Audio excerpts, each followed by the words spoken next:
Hello, welcome to the stream. It is time for session 3 of Legend in the Mist. So, let's have a recap of last time, which I was going to prepare before the session, but then my boiler broke, so I had to arrange getting a repair for that, which was a unwelcome surprise. So, we'll wing this recap.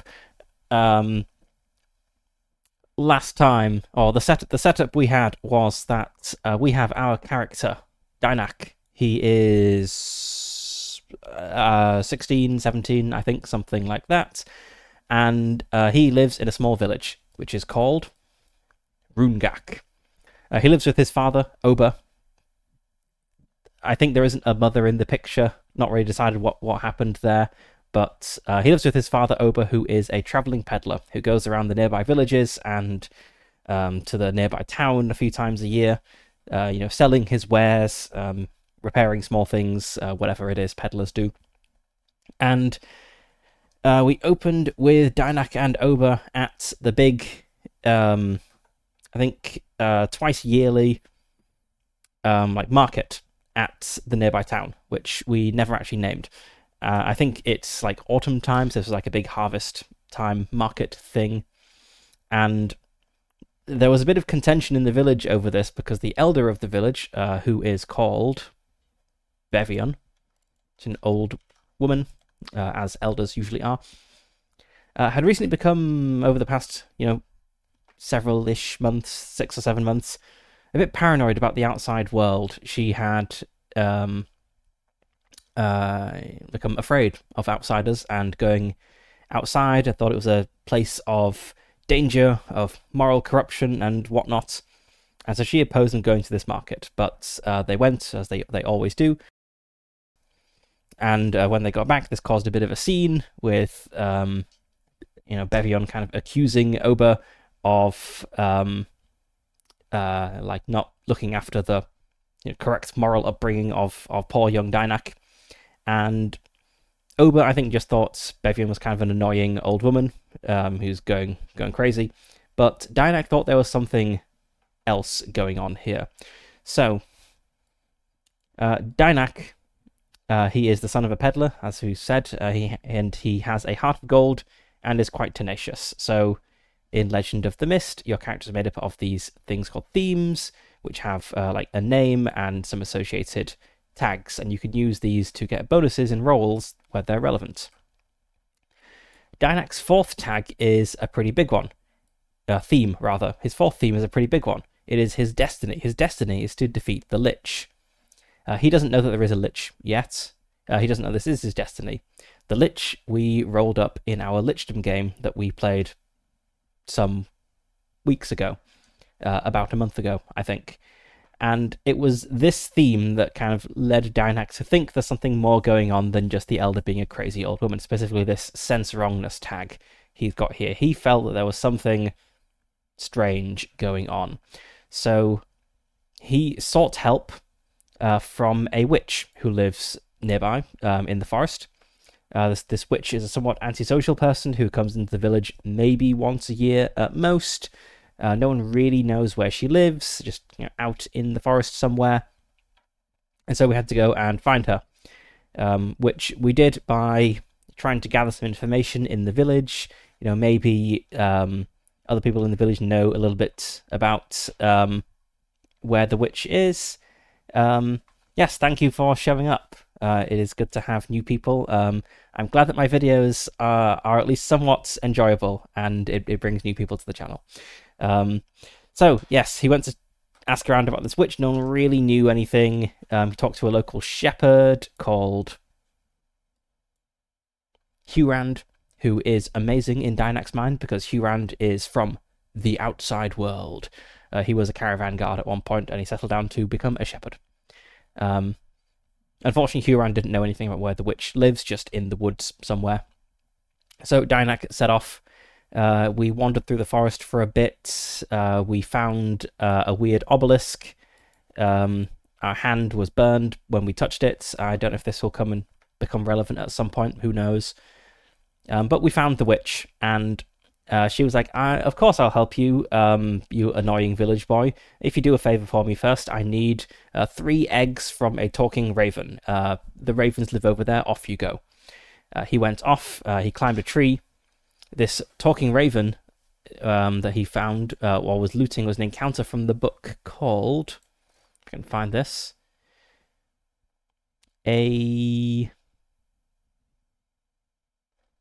where was it? Is it in Outskirts and Fields, maybe? An ominous raven.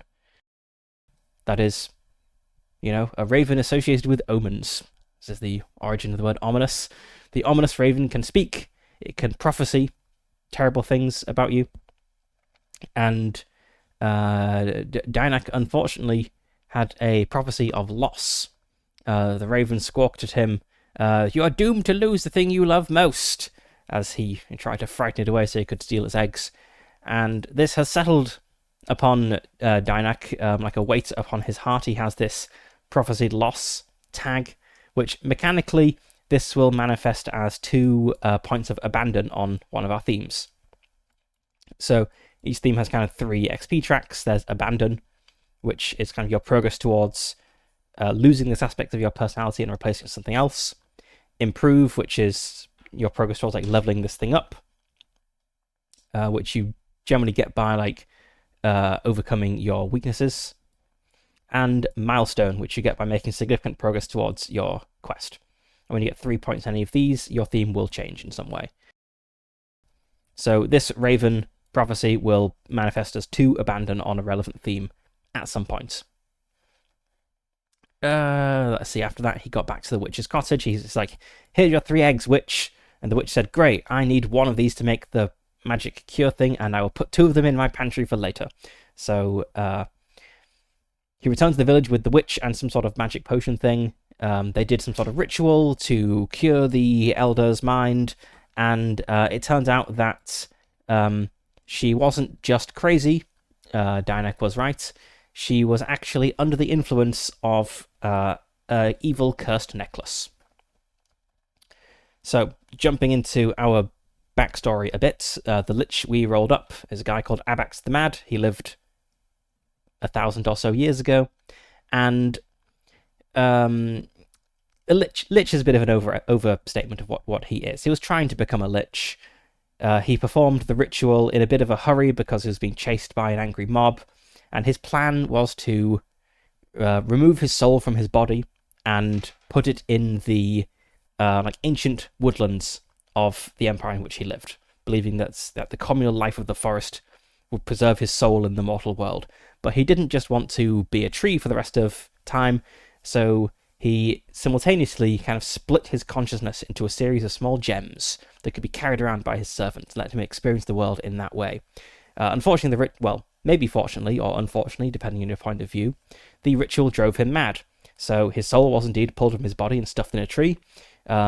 He has the gems connected to his consciousness, but he is mad. And this necklace happened to have one of his consciousness gems in. We don't know that, the witch doesn't know that, Dynak doesn't know that, but that's what we decided happened. I believe I decided that by... If we look at the solo rules for Legend in the Mist, it has some guidance for yes and no questions. So, rolls in Legend in the Mist, you roll 2d6 and add any relevant tags that you've got, and if you get a 6 or less, that is a failure. A 7 to 9 is a success with complications, and a 10 plus is a full-on regular success. The yes or no solo oracle basically does the same thing, except if you get a double, or rather, if you get a double 1, that is an extreme no, so it is a no, but special in some way. If you get a double 6, that is an extreme yes, so a yes but special in some way. And I believe I asked a question like, is the necklace connected to Abax in some way? And I rolled an extreme yes, something like that. So I decided it has one of his consciousness gems in it.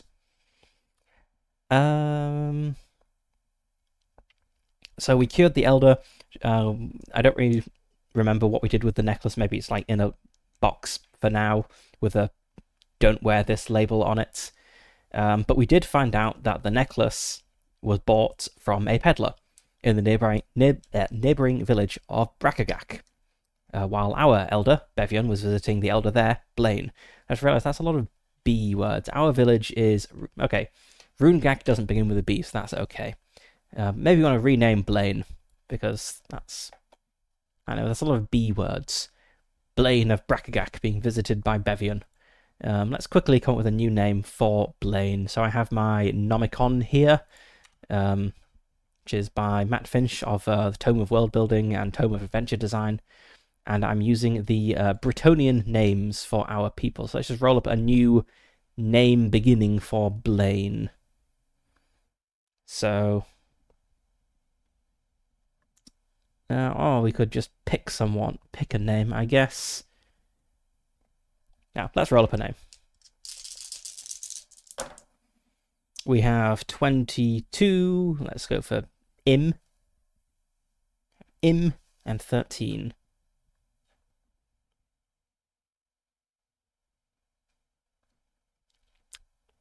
Imberzak. There we go. That doesn't begin with a B.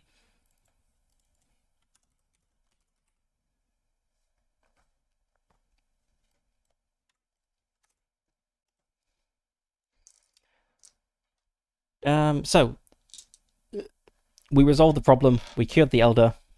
She's kind of the situation in our village is kind of okay now, but I keep forgetting my character's name. Dynak, that's his name. It'll stick eventually. Dynak, he thinks that this prophecy he got from the Raven of losing the thing he treasures the most, or that he values the most, he feels like that might be related to losing the village. So that, along with the sense of wrongness from the elder's condition, he's kind of motivated to go look into this mysterious peddler in the village of Brakagak and try to get to the bottom of this. Make sure that there's no lasting danger in the region. And that's where we left it off. Now, I was going to prepare an adventure between sessions, but I didn't. It's been quite a busy week. So in the spirit of prep is play, which is like the solo gaming mantra, I think we will do all of that on stream. We'll come up with kind of an adventure overview and with the help of the oracle tables in the book, and kind of play through it and see what happens. But firstly, I think we want to have a camping or sojourn or rest scene, because we've gone through this adventure. Our village needs a bit of help. The cursed elder had started to win some people over to her thinking, so I think some time needs to pass to convince people that no, the outside world isn't actually scary. And we burned a tag here. So normally when you roll the dice, you add 1 for every relevant tag and subtract 1 if you have a relevant weakness tag. You can burn a tag, which gives you a bonus of 3 to your roll, but you can't use the tag again until you recover it during a bit of downtime. So we really wanted to succeed on a roll, so we burned our advanced despite opposition tag here. And I'd quite like that back before we go off on another adventure.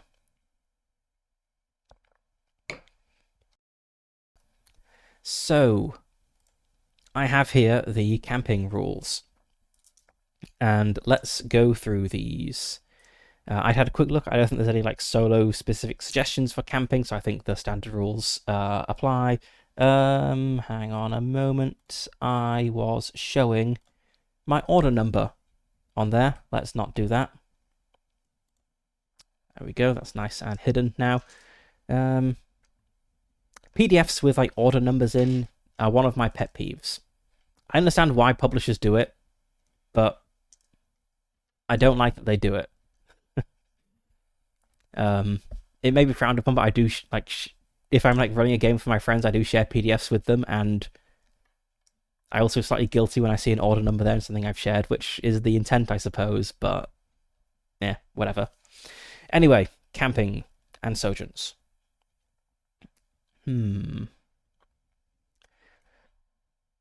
Right, so we just kind of go through in broad strokes what we are doing. Let's go through. Let's see. Okay. Right, so firstly, expire story tags in our backpack. If we have anything in our backpack that is not relevant anymore, I suppose these actually go in our backpack because they're related to us. So let's put them there.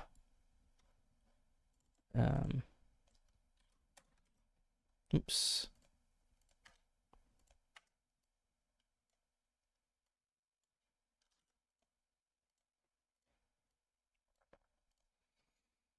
These are all still relevant, so we still have our pocket knife. Our hand is...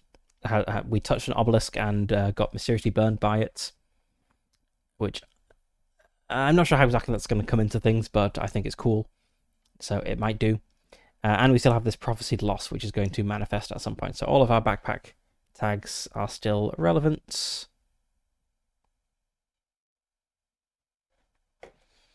We need to establish a campsite. We are staying in our village. And we could attach some tags to this. I think it makes sense to have a helpful tag here for any rolls we might make in our camping scene. It's got no place like home. And then I describe how we spend our time. So we play through 2 periods. Just describe what I do, and there's a list of actions.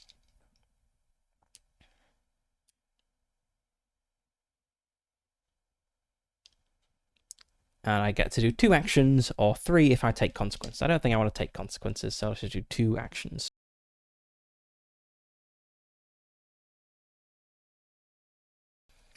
I'm definitely going to rest. And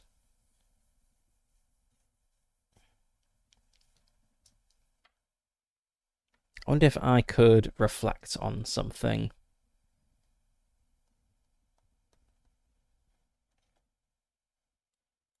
Just have a look at my quests and see if any might be relevant to what I got up to.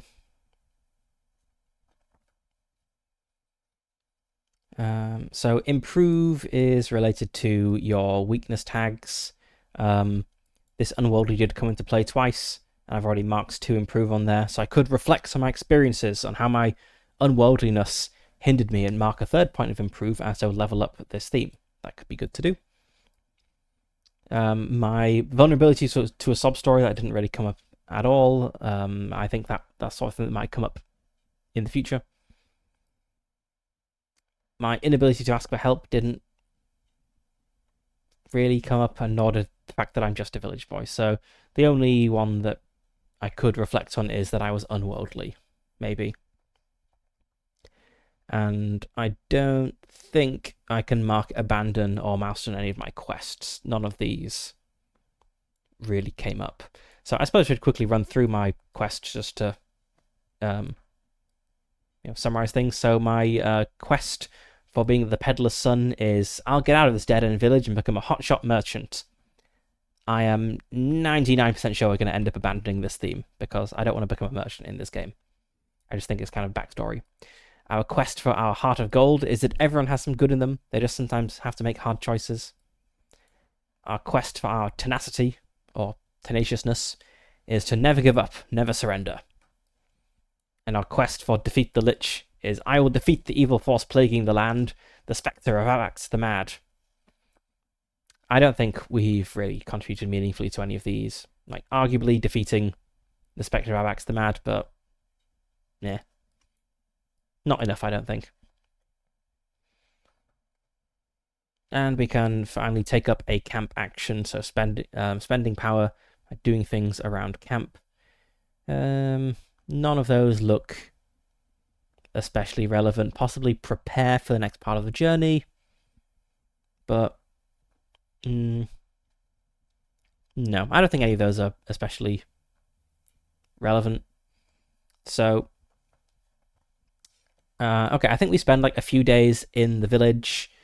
just like going around and interacting with people a lot. Probably spend a bunch of time with the elder Bevion and kind of see that she is getting out and about and talking to people, both to kind of make sure she's like recovered from wearing a piece of cursed jewelry for several months, and to like put the minds of the other villagers at ease, like, hey, the outside world isn't so scary after all.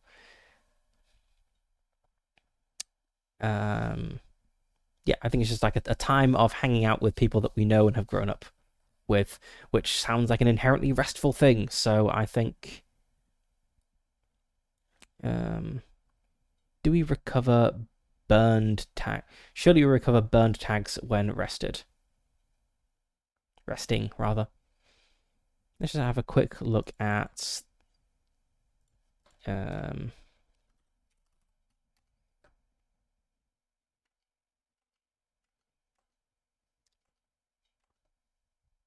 burning tags. You can recover them as you would recover other power tags or during camping. How do we recover power tags? Okay, so we can recover tags if we roll really well. We can also recover them in camping. So yes, our rest will recover our advance despite opposition. So that is no longer burned. That is back. Let's jot some notes down here, actually.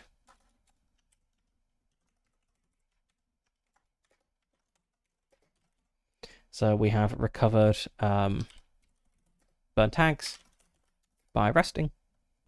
Nope, my text box here is full. I guess I won't make notes here.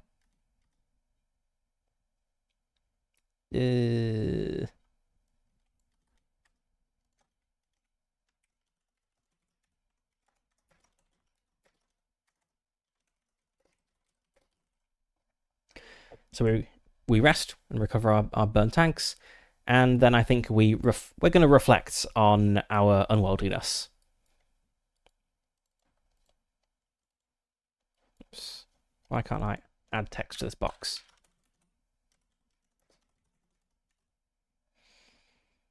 Okay, so we're going to reflect on our unworldliness and mark a point of improve on this, because it did come up.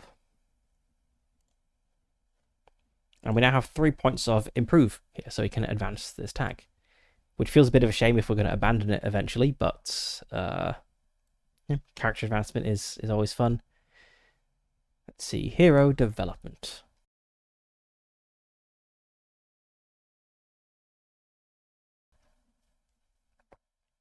Improving a theme. So we reset the marks. So it says we don't have to pick the new improvement immediately, but we shouldn't wait too long. I think picking it right now makes sense. So we can create a new power tag for it. We can remove or add a weakness. So we could remove our unworldliness. I think, we would still be unworldly, but removing the weakness tag would mean that we're aware now that we're unworldly. So this weakness means we're unworldly, like beyond how, like, we think we're more worldly than we are. So the fact that we are unworldly is a weakness. We will misjudge things. People could take advantage of us. So if we remove this weakness tag, that means that we're aware now of like how little we actually know, and are a bit more careful because of it. But you can only improve through your weaknesses coming into play. So we wouldn't actually be able to improve this theme anymore if we did that. So I think we want to leave this. We could gain a special improvement. So the skill or trade thing would suggest it.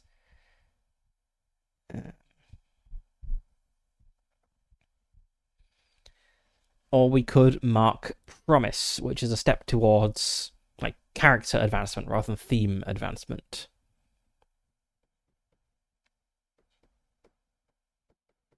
I'm going to go look at the special improvements for the special improvements and the suggested power tags for this, but I'm actually maybe leaning towards promise. So let's just have a look at our theme books. So we've got a skill or trade, which is what we are. So suggested special improvements.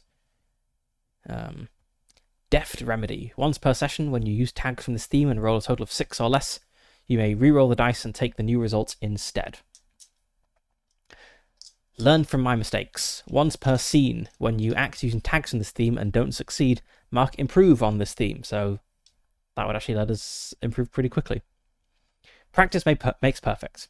Choose a helpful status reflecting your use of your expertise, such as alerts or well off. I guess well off or something would maybe make sense here for a peddler son. You may burn a tag from this theme at any time to gain that status at tier 3. So if we chose well off or flush with cash or something, then that would represent, like, burning a tag to gain that would represent, we do some amazing feats of peddling and sell something to get some money or whatever. Rehearse technique. So when you choose this, choose a power tag from the theme. When you burn that tag power, you gain 3 power as normal, and you can also just treat the dice roll as a 7.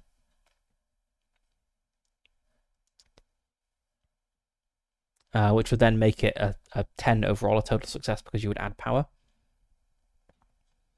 Or resourceful. When you camp or sojourn, if you dedicate your time to preparing or crafting something using your skill, you may create an extra story tag in addition to the usual benefits. So this isn't really like a crafting skill, so I don't think that replies. I'm leaning towards marking promise. So if we look at promise,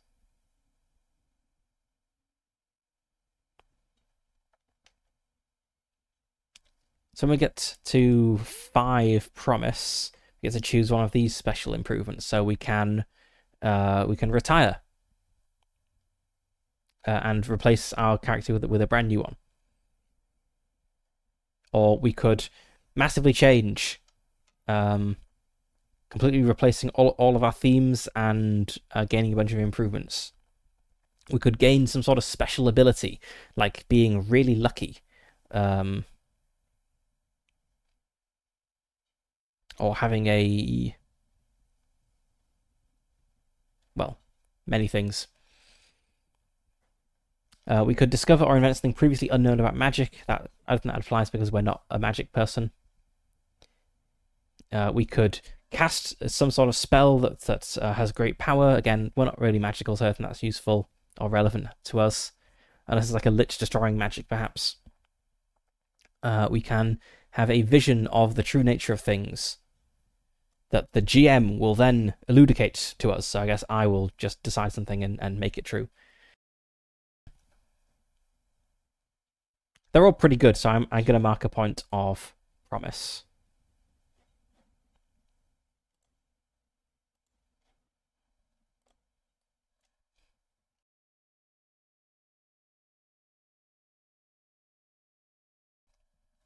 And I think that's that for our initial camping recovery bits. So we're preparing to leave home now, so I will get rid of this story tag. And our next step is we want to go to the nearby village of Brakagak. I should bold all of these names. Brakagak, in search of this peddler. And we're not going to find the peddler there.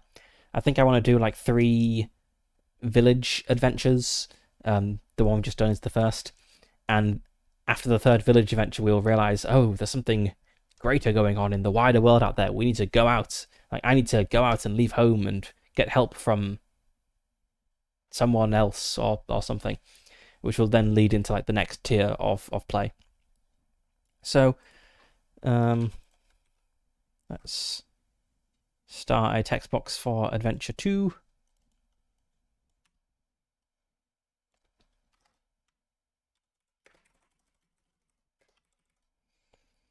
I guess I'll have the same sort of format, so I'll have a list of relevant names up here.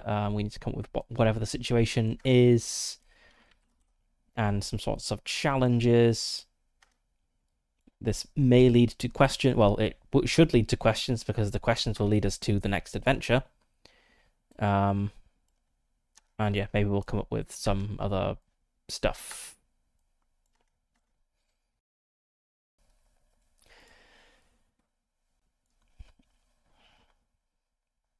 Okay, I think the first thing we need to decide, or probably roll for on the oracles, is what is actually the situation in the village of Brakigak.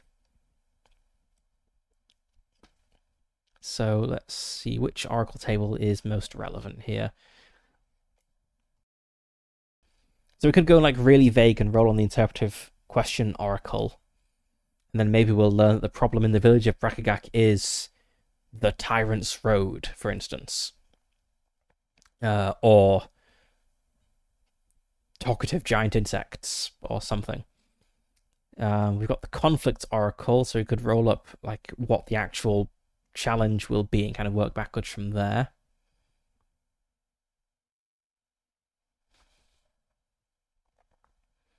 There's also the I've scrolled kind of scrolled past it. We have the pre-made profile oracle, so we could roll for a specific challenge again.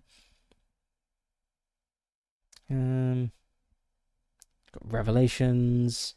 I think let's start with the interpretive question oracle and see where we go from here. So this is a D66 table, so my red D6 is the 10s and the white D6 is the 1s. So we have 32, which would be the scythe, meaning reaping what you have sown, sudden death or loss, harvest season, a dangerous situation.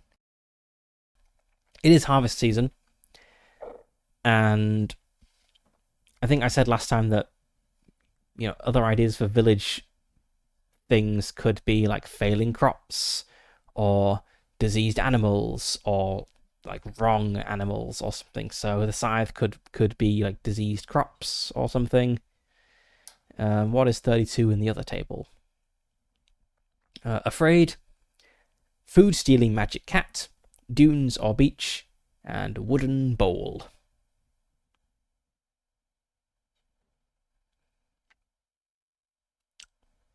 I think afraid maybe fits. We could go for something to do with failing crops. People are afraid. How does our let's just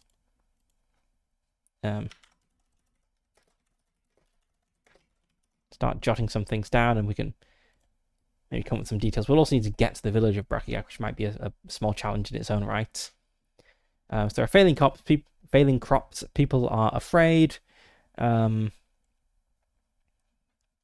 The cause, I guess, is going to point to our mysterious peddler. We could figure that out later, how exactly he was involved. Maybe he sold some really good tomato seeds or something, or what he said were really good tomato seeds, and it turns out they were evil tomato seeds. That's a rubbish idea. We'll come up with something better. But, he can be involved in some way that we can figure out later.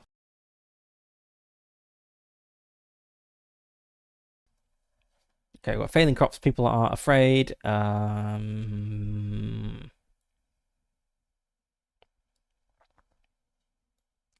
I guess they're not just failing, they must be failing in like a magical way.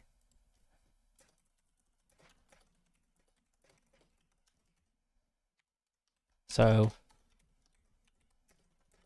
the crops are failing, people are afraid because it seems to be magical, like it's not just a disease or something.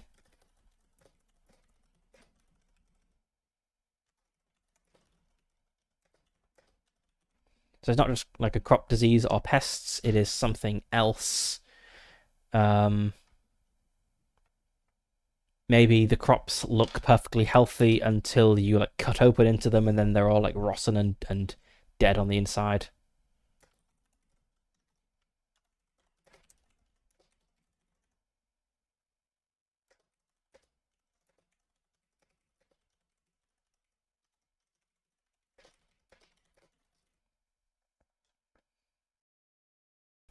Maybe this looks like there might be a food shortage over winter.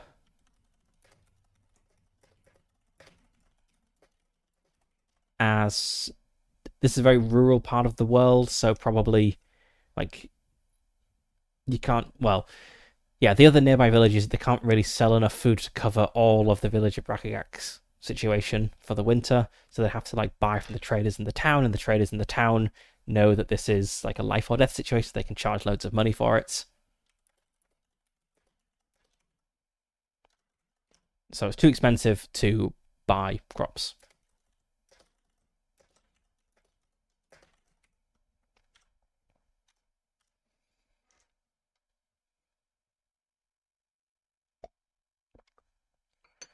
I think that's probably a good starting point. Now Peddler is involved somehow.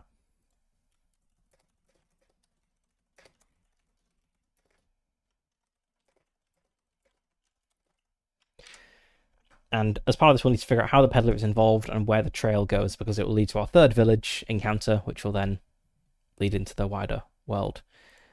Challenges. We need to get to the village.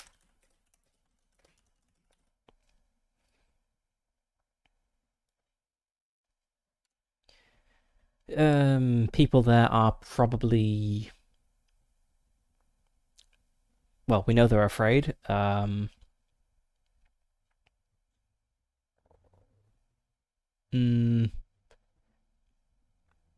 They might recognize... So, Dynak and his father traveled around this area quite a lot. They might have a bad impression of Dynak initially. They might think, oh, he's heard about our situation, has come to like make a killing selling us corn or something. So you might need to like overcome like a bad first impression.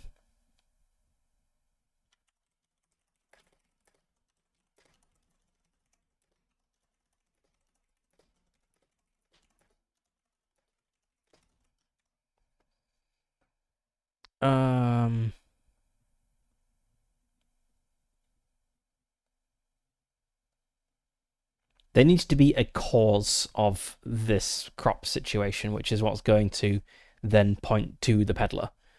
So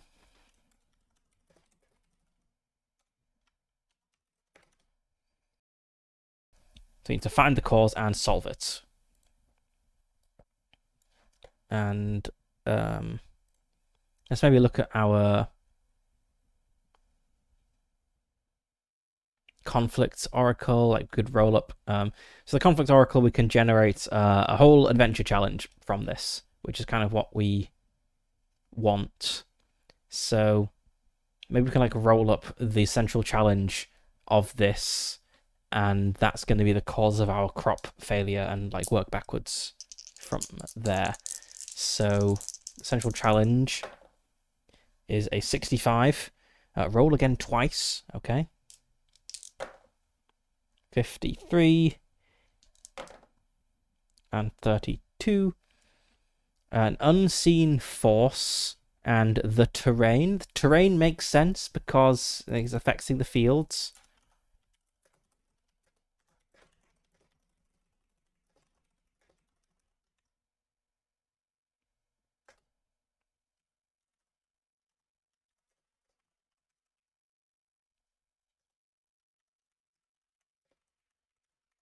So some sort of curse upon the land, which will be a challenge in its own right.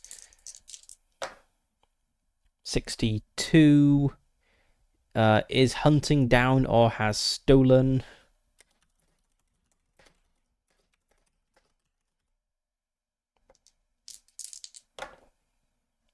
Rolling a lot of high numbers. 56. The hero's current goal.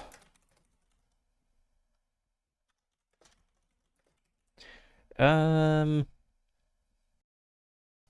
our current goal is to find this peddler and figure out what's going on with them. So...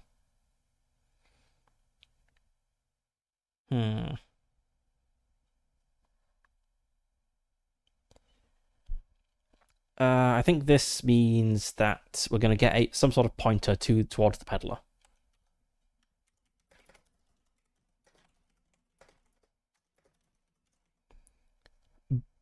But like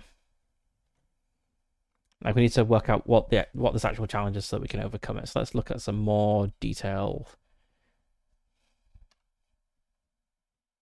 Kind of smush all these columns together and figure something out.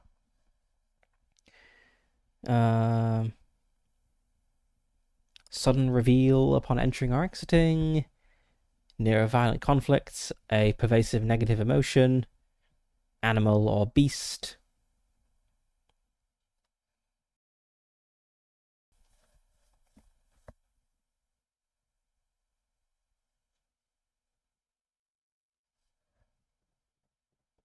Hmm. Hmm. I think maybe let's go with my gut here. Maybe this was sort of like curse or something upon the water source they use to feed, like to water their crops. If it's bad water, it's going to affect everything. And unless it's like,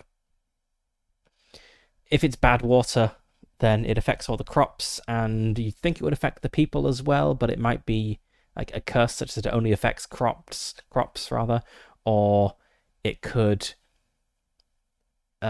maybe like affect the people, but in a way that they don't notice or are prevented from noticing. It's like they think the water is fine, but it's not, and they keep on drinking it and keep on using it for their crops, and just making everything worse.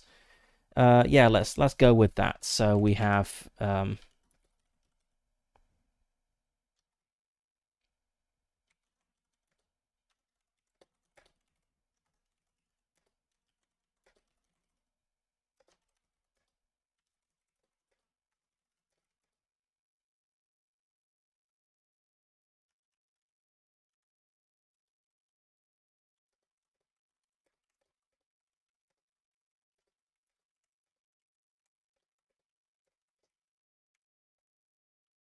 okay, so there's a curse upon the local water source which sickens the crops and people, but the nature of the curse prevents them from realizing the water is bad. So they might like look all horrible and diseased, but they can't see that themselves. And it's going to point to the peddler in some way, so I think there needs to be like some physical token of the peddler.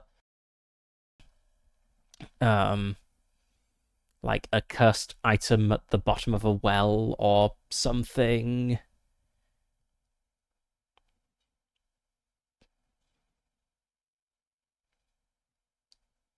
It's a really dumb idea, but um, maybe maybe the peddler replaced the bucket at the village well, and it's an evil cursed bucket. Um, yeah, something like that. So he did something to the water source.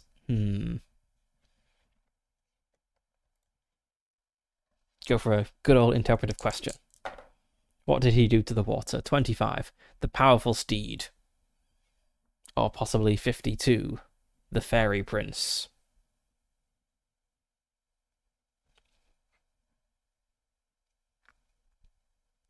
I think I'll just go for he put something uh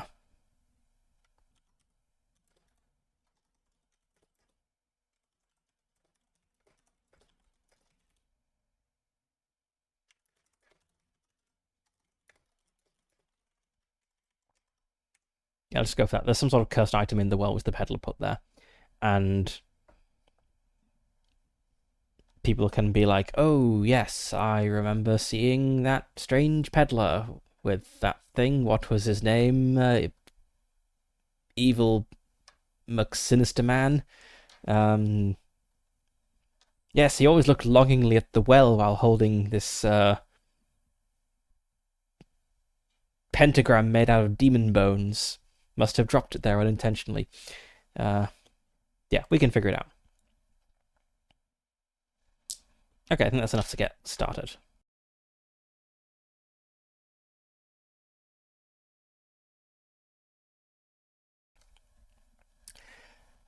Okay, so we spent a few days recuperating in the village. The village is probably not fully recovered from the crazy elder, but it's on the path to recovery. And Dynak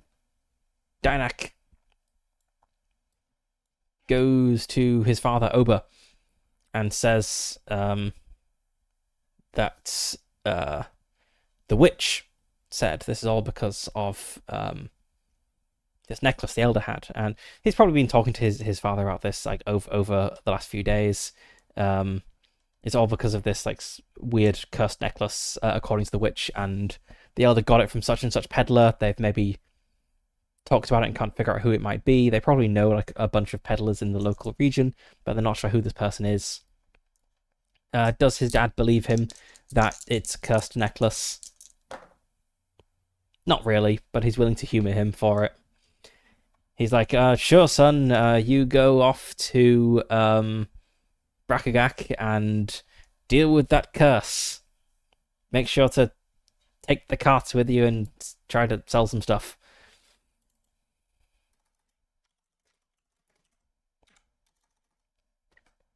Things that probably do Dynak some good to go off traveling by himself. And how do we get there? I think the region isn't very dangerous. There's a forest, we know, but I think the routes between villages and towns here are pretty safe. Like, they don't need to go through the forest, so probably we don't need to make a big deal out of this. We can maybe just have like one encounter on the way, and then we're in the village.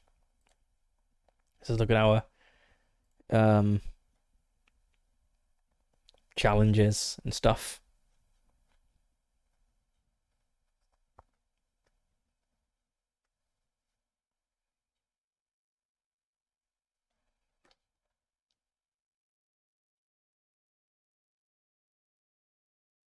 We're probably in this like in a liminal or bucolic area beyond the towns. It's the outskirts and fields sort of encounters. Which is here. Yes, outskirts and fields.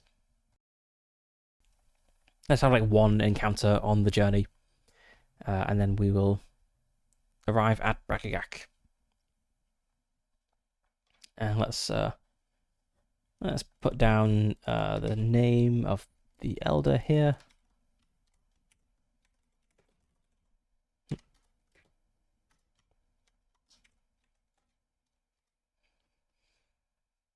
All right, let's roll up an encounter for the outskirts and fields. 23. This isn't a D6, this is just a D6. That is a 2. Okay, so we could go for a Boggart, a hedge witch, or an honest day's work. I think a Boggart sounds fun. They don't look very fun, though. It looks pretty mean.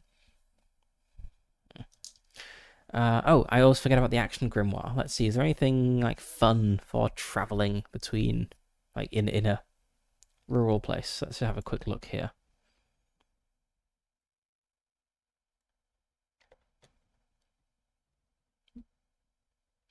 Not really. So yeah, this is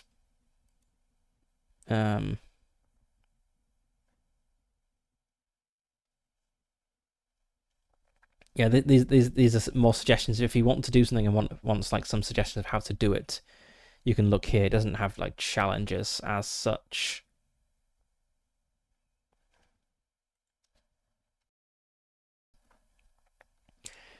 All right, let's set the scene. So we set off from our village as Dynak has done many times in the past, but this time he is not with his father. He has been trusted to go on this journey by himself. After all, he went through the dangerous woods and brought back the witch and saved the day, so he's shown himself reasonably competent.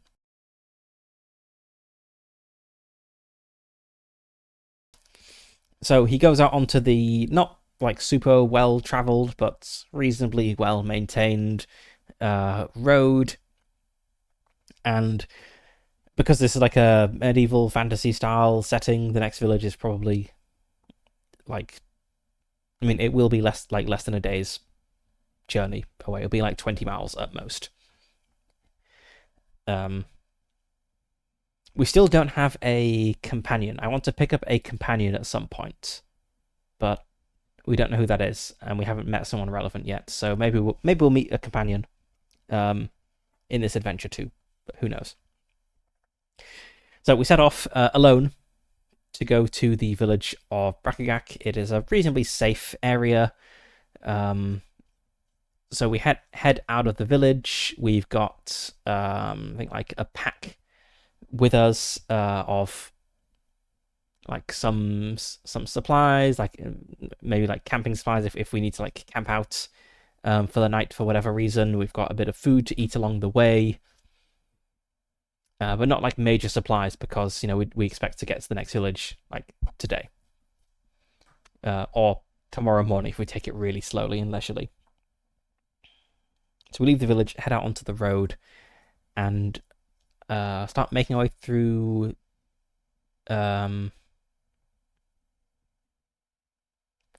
fields, I guess. I suppose there would be like a path between the villages, so it's not like we're like traipsing through fields and evading cattle. So kind of maybe like moving along next to fences and watching like cows and sheep and things as we go. Maybe see like a few farmers bringing in the last bits of the harvest. At one point, Danik raises his hand and like waves to a farmer wearing like a big straw hat who is baling hay, and it's a pretty peaceful journey. It is autumn, so it's reasonably warm still. I'd say it's like not a rainy day because if he's had multiple days to plan this, he wouldn't set off like when it was rainy. He'd just wait for another day.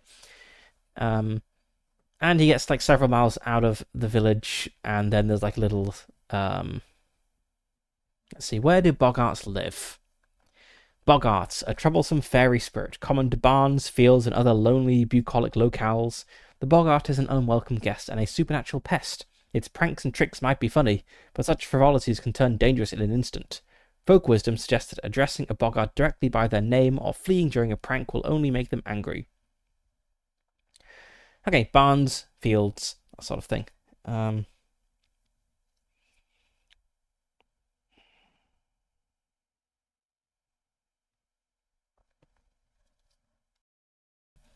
So we're like a few hours out of the village at this point, several miles away, and it's pretty quiet. There aren't any other people around. There's just like the occasional animal. And as we like cross a little bridge over a little stream, a small figure steps out of the field ahead of us with a little beard and a slight hunchback and large hands. And it's got little fangs, I think there, possibly just especially pointy teeth.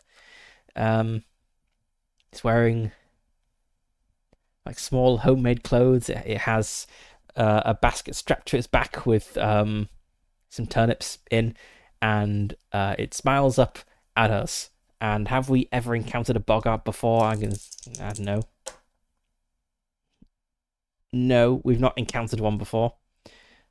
I think we've probably heard stories that there are strange things that live in the fields, but we've not encountered one. And so Danik just like stops as the boggart looks up at him. Danik's like standing on like we've got like a little like bridge thing over the stream going through here, and I think we've got like Danik is like standing at the top of the bridge here, and we've got this little figure down here. It's like stops, and they stare at each other for a little bit. The boggart just like smiling, maybe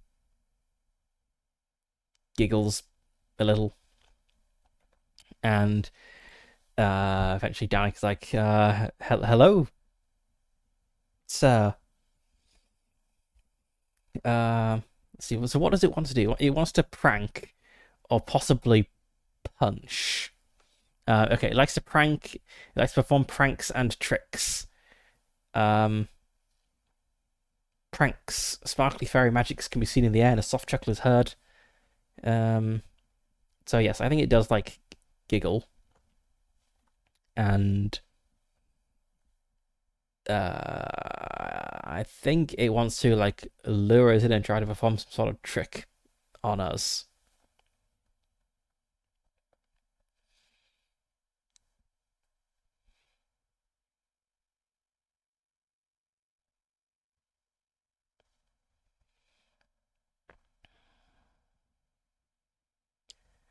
Hmm. Okay, the Boggart like smiles and like it looks really evil. Actually, just going by this picture, I think I wouldn't be happy if I saw this thing like smiling up at me. So it smiles, which is a bit off-putting, and giggles, which is even more off-putting, and um, it's kind of like a fairy thing. So I'm sure it speaks in rhyme. I can't speak in rhyme off the top of my head, but that's what it's doing, and it invites Dynak to come and let's say it's like around lunchtime now. It invites Dynak to come and um like have lunch with it. It's like, young sir, come. Uh, the sun is high in the sky. Let us enjoy our noon repast. And it just like gestures at this like dusty, like dried, muddy path, and like sits down, like pats the ground, as if offering a chair. And I think Dynak is gonna like cautiously approach, and not sit down, but like stand at that at like the base of the bridge, and there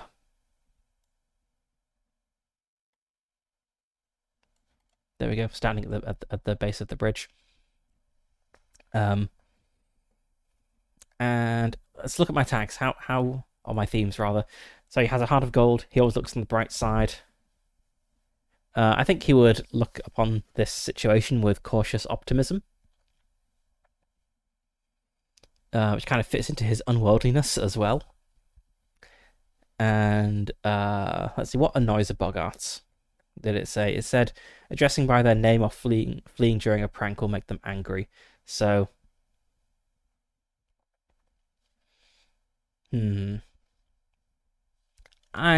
pretty sure it's going to ask the Boggart his name. It's going to be like, hello there, sir. He's still a bit wary, but I think he's optimistic about how this will go. He's like, I've never met one of your people before. Do you live in the do you live around here? Is your house nearby? And the Boggart smiles up and says, "Oh, I live in the fields. Sometimes sleep in an empty barn. Come, join me for lunch." And Dynak's like, "Oh, well, okay." He comes off the bridge, sits down, and immediately makes a faux pas. He's like, "My name's Dynak. I'm from Rungak. What's your name?" And the Boggart's face falls. "My name. You want my name?" Mm.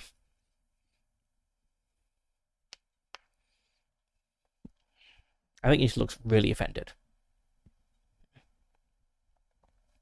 So the Boggart has these limits. It has harm 2. So if we, should we like fight it and inflict 2 points of harm on it, we have defeated the Boggart. It has banish 2, which I guess is like scaring it off, or holding a crucifix out, or like waving cold iron or something at it. We can entertain it, at which point it will bless us with luck, or it can turn violent. So I think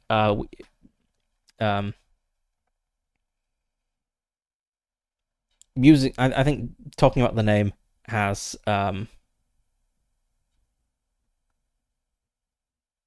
yeah, it kind of fits with this like angered one example for when you lessen its tricks.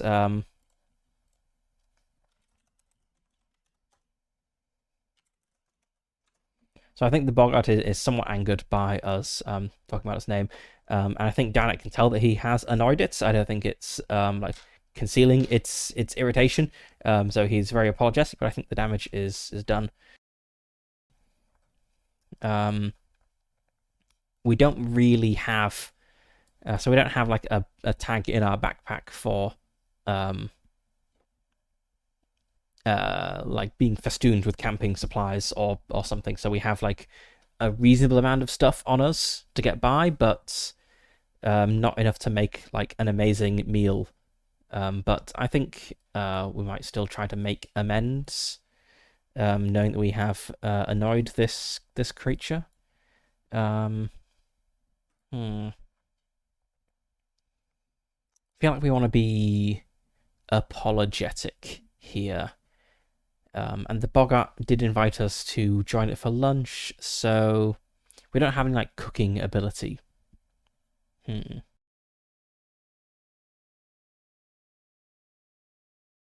So I don't think we can like offer to make it a nice meal. Maybe we can like share what we've got.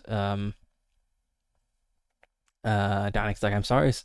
I didn't mean to offend. I'm not familiar with the ways of your people.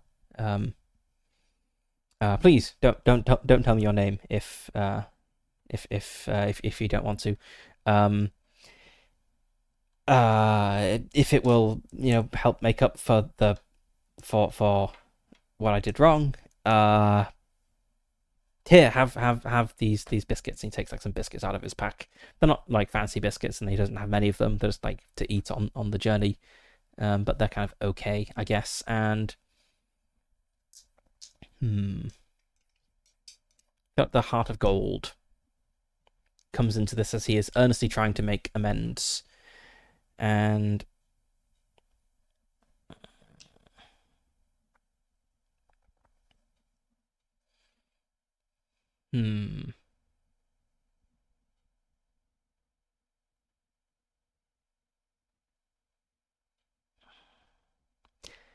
So a thing I find a little bit tricky here is that I know the limits of the Boggart, so I know like what sort of thing I should do to overcome it. So I'm trying to think like how can I apologize to this Boggart in a way that would also entertain it? Because then if I get to entertain 3, it will make me lucky. But that kind of is metagaming. Like I wouldn't really know. Like Dynak doesn't know that the Boggart is kind of susceptible to being entertained. I think he just wants to make it not angry. So I think we're just going to apologize and offer it some simple biscuits, which will not give us a bonus for this roll because the biscuits aren't represented by a tag. But I think the Heart of Gold does come into this. And if we fail this roll, maybe maybe we'll just make it more angry. 11. That's good. That is 11 with 1 power, so we can spend that to. So it's not actually Angered 1. It should have, because the Boggart, it says, starts at Jovial 1. So when we angered it, we knocked that down to Jovial 0. But I think now we have bumped that back up to Jovial 1. As it says, the Boggart's Jovial and Angered are polar statuses, which means that as we increase one, we decrease the other. They're kind of opposites. So the Boggart is somewhat jovial again, and I think we could probably actually just resolve this situation by just like spending some time with it. We don't necessarily need to hit one of the limits. So, yep.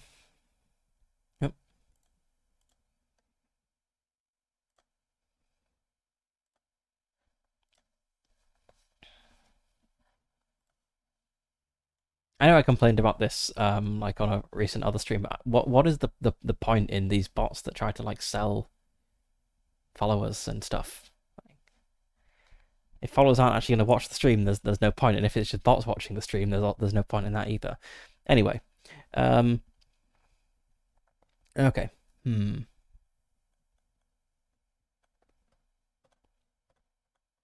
the Boggart is going to try to prank us, so that's what it wants to do. So we've maybe made up for the offense of asking for its name, but let's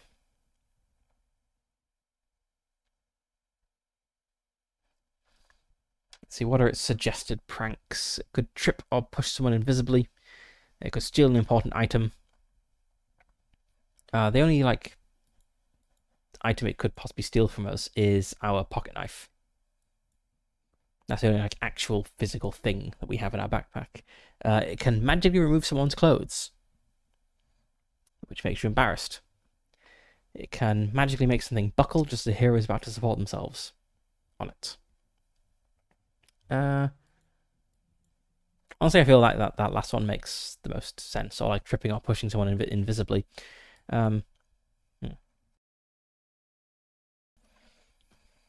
Okay, I think like time passes as we like have a meal with the Boggarts, and maybe try to like learn some information about the surrounding area from it, and it's just like deflecting questions and answering like weird rhymes and not really saying anything of significance.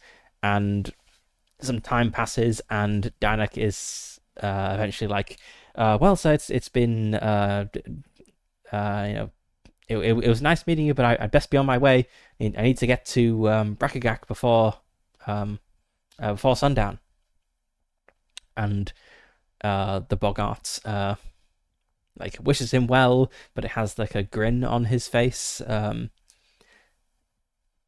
a slightly mean grin, I suppose.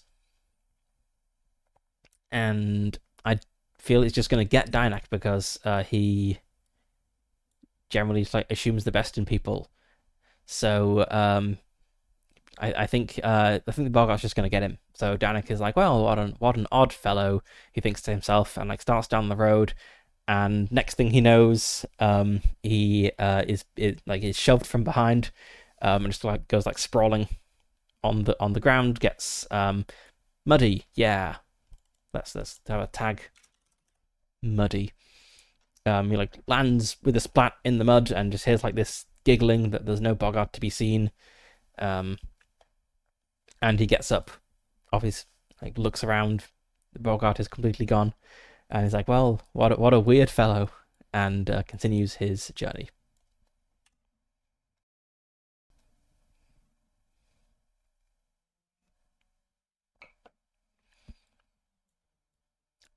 I guess maybe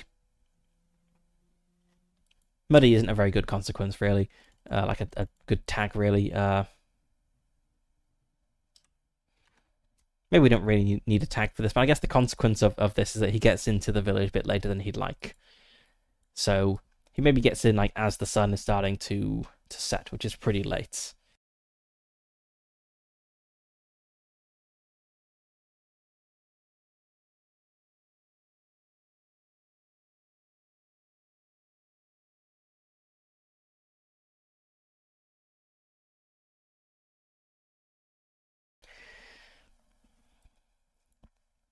Now, we don't really flesh out what the village of Rungak looks like, but I guess the village of Brakigak looks fairly similar. So it's going to be like a small place, not that many people, mostly fields and like farmhouses in fields. The actual village itself is not very big because this is, I mean, it's fantasy land, but it's still like basically pre-industrial revolution. It's like 90% of the population are farmers. So the village is probably like, actually, how big is a village? Quick look, medieval village size. Yeah,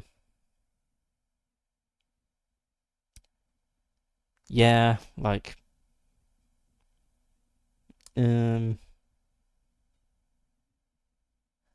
200-ish people.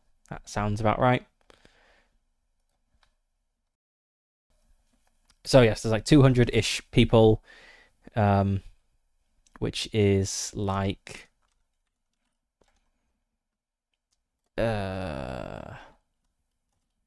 what is that, like 40-ish families maybe. So yeah, there's like 40 dwellings. Most of them would be farmhouses. There are a few like in the actual like village, like proper like this central area. There'll be a house for the village elder, who we know is called Imbatak because we re-rolled his name, so it didn't begin with a B. But there'll be like non-farmers as well. There's probably like a farrier, and whatever other professions were important in a medieval village.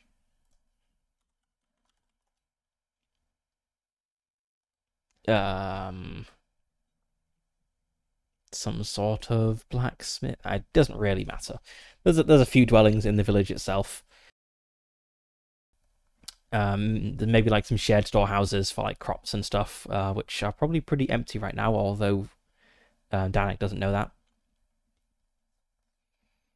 And maybe not too many people. Yeah, probably not too many people out and about because the village is currently having hard times. People won't really be in the mood to be like out partying. Now I think there's just like a sense of um, like sadness, resignation, fear upon the village. I think Dinak gets some like dirty looks as he comes in because people think he's come to profit from them. They're like, "Oh, it's the son of the peddler. Must have heard that we've got no crops and need to buy all our food." You know what those peddlers are like. They'll, you know. So he comes in and like senses the atmosphere is a bit off, and he's like, "That's weird." You know, it was fine when we were here a few months back. And I think he probably goes to. Does he go to the village elder? Actually, let's see. Does Danak know anyone in this village? Like, is he like actually like friends with anyone here, or does he just kind of like know people like as acquaintances? A 7. I think my Heart of Gold applies here. I'll also add a +1 because it's a nearby village, so I'll say that's a +2 overall, which makes it a 9. Which is like a it's complicated. Yes, with a caveat, or no with an exception. So let's see. Yes, with a caveat. I'm not really sure what that means when it comes to do I have any friends here. No, with an exception could mean that Dinak is friends with like one person in the village and doesn't really know anyone else here. So let's go with that. So let's say there's like one person who Danik is on particularly good terms with here, who would consider like a close friend. But most of the people here, he just kind of knows their names. If that. Maybe this friend is going to be our companion. What sort of a friend have we got?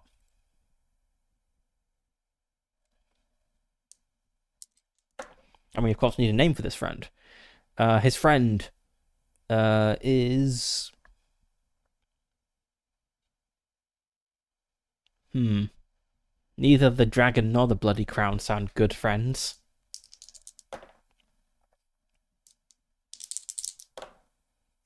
I'm rolling a lot of 6 things. The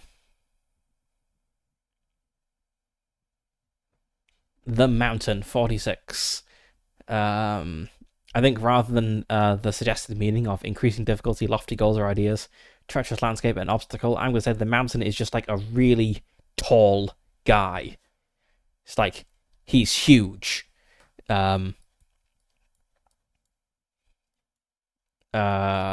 Just note down.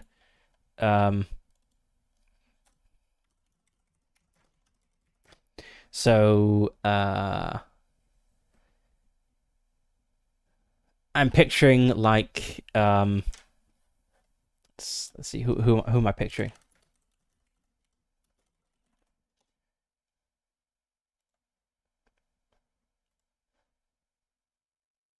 I'm picturing someone like this, here we go. This'll do. Like of like a similar size. Oh, actually no, not Krusty. I want like Nautsugu.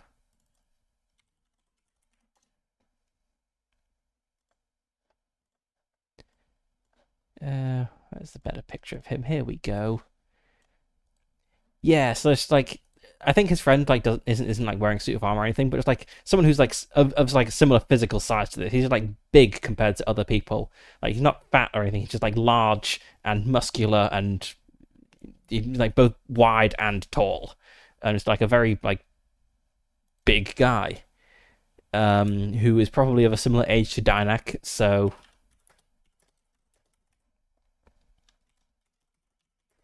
I guess we need a name for this friend.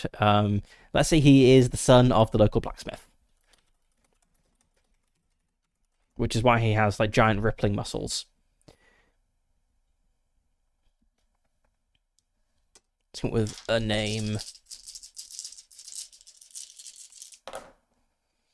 25 Blake. Oh my god, so many B names. Let's just read that the way around. Let's go for 52. A.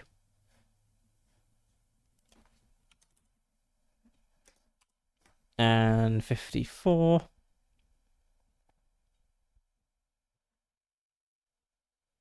Airmac.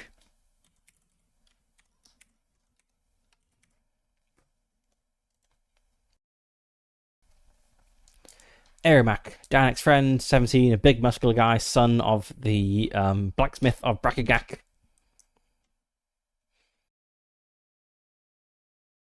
And he is Dynak's only real friend in this area. So I think he goes to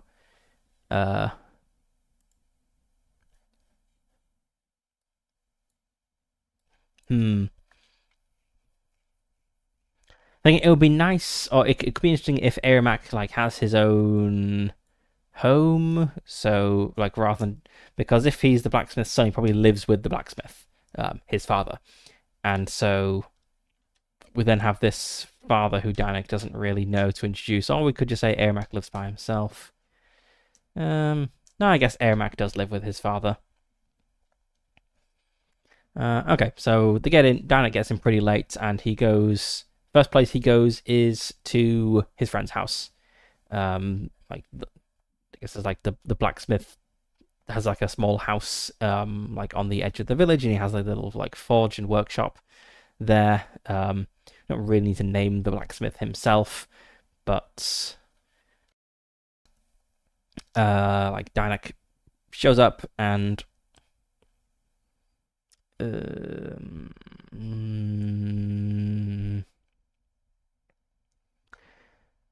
I think the blacksmith probably doesn't think poorly of Dynak, even if most of the villagers think, oh, it's the peddler's son come to profit off our misery. Airmac's father probably doesn't, because he would know Dynak a little bit better than most. Like most just see him as the son of the peddler. But to Airmac's father, he is my son's friend. So he maybe has like a slightly warmer reception at this house, and he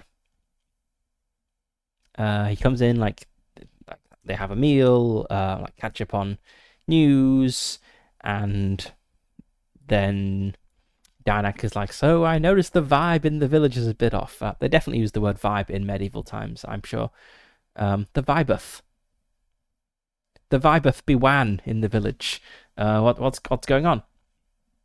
And I am going to need a name for Airmac's father rather than just saying Airmac's father all the time. Just call him the blacksmith. The blacksmith says, his face falls, and he's like, well, the crops have been failing. And Dynak's like, well, I saw the fields when I came in, everything like full of beautiful corn. I'm a villager, I know what good corn looks like. But the blacksmith is like, well, the crops all look good, but when you cut into them, they're all rotten on the inside. It's the strangest thing. Never seen anything like it.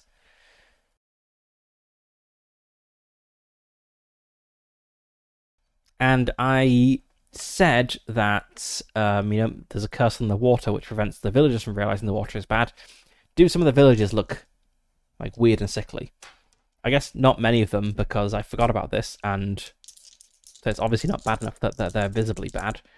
Okay, kind of mixed results. So maybe like the people who, maybe the farmers are fairly bad. Everyone's like a little bit affected, but the farmers, because they touch the water a lot with managing the fields. Maybe they have like horrible sores and stuff on their hands. Yeah, let's go with that.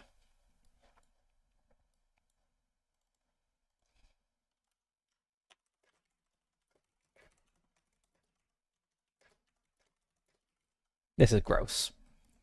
The farmers have horrible sores on their hands from handling the cursed water, but no one notices this.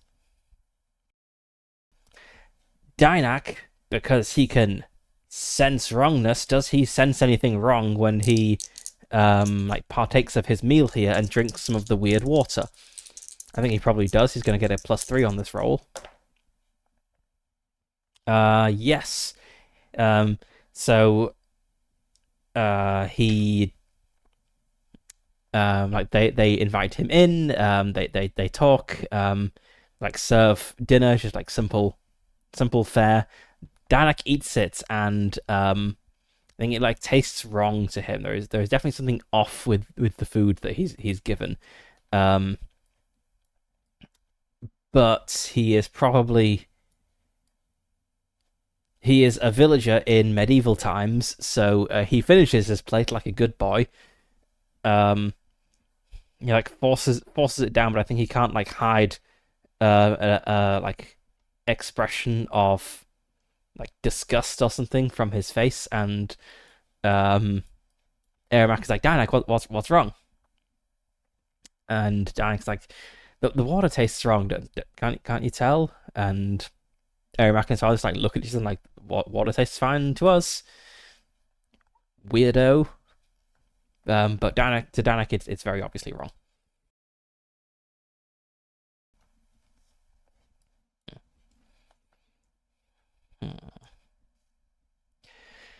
And then later the conversation turns to this peddler. So Dynak says he's looking for a peddler who he knows was here some months ago, who sold a necklace to Bevion, the elder of his village. Do they know who this could be? And I think they don't. No, they know that there was a peddler here some months ago. They remember. He's like, yeah, back in spring there was a small market here. There was a peddler. Well, there were many peddlers. The blacksmith is like, I remember seeing Bevion. I don't know exactly who she bought things from, but yes, she was here. There were peddlers here. Sorry, can't really tell you anything. Maybe Imbatak would know. He's a close friend of Bevion and oversaw the whole market. He might be able to help you in the morning. So they all go to bed.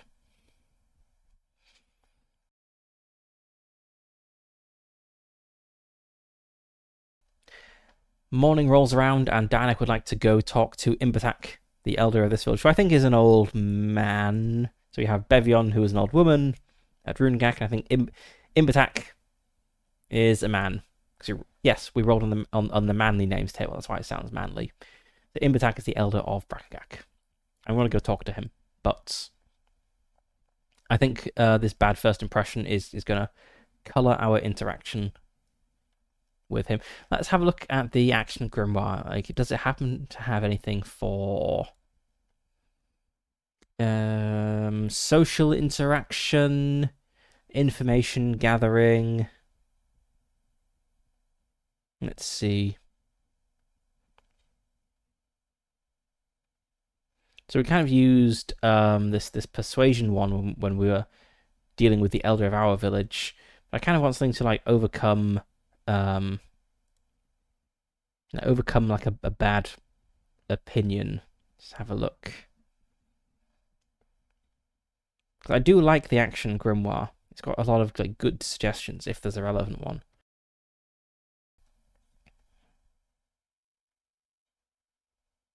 Making an impression. Let's have a look. That's a nice picture for making an impression. I'm imagining like a grumpy old man rather than a giant bird creature. Okay, so charm, act tough, make a big entrance, impressive handshake. Yes, that is a signed manuscript. Throw coin around, show off, activate a magnificent fireworks display, or brandish a weapon. sounds kind of relevant. So you conduct or express yourself in a way that will make a desired impression on those present.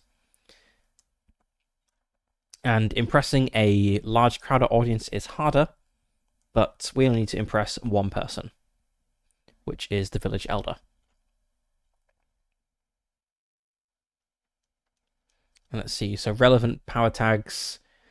Yep. And we have weakness tags. I guess we have a relevant story tag here, which I'll move the story tags over. Put the story tags up here. So we have a. Why can't I edit this text box? Okay, we have a relevant story tag, which is suspicious villagers.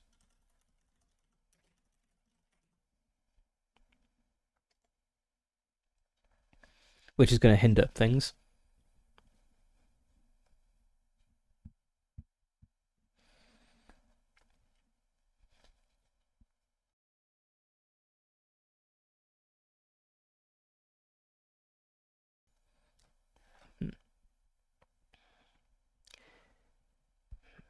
Something I kind of wish I had would be like a table to help determine the appearance of NPCs. So in the morning, we go to the house of Imbatak. I think Danik's probably going with his friend Ermac. That's not actually going to help in this situation. It's not going to hinder, but it's not going to help either. So it goes to a small house, I think. This is a small village, so the elder lives in a small house. It's a very old house, one of the first houses built in the village, I think. And it has a herb garden in front. And Imbatak is in his herb garden. He is weeding. And it looks like most of the plants... It looks like most of the plants in the garden are actually weeds. So he's pulled a lot out, and the herbs that are in there look like they're doing wonderfully. But as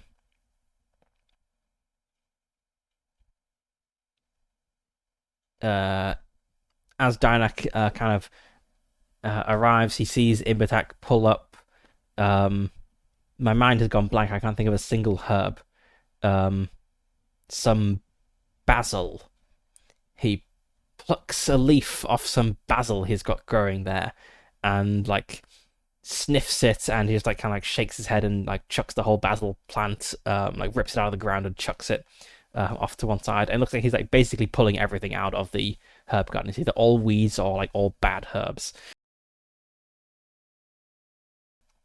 So he seems like not in a great mood already this morning. And he looks up when he hears the footsteps rather, and kind of like smiles when he sees Ermac, and is like starts to like greet him, and then he sees Dynak, and his face falls, and he is like, I don't think that like assume immediate hostility. Like he does somewhat know who Dynak is. Like it's a small community.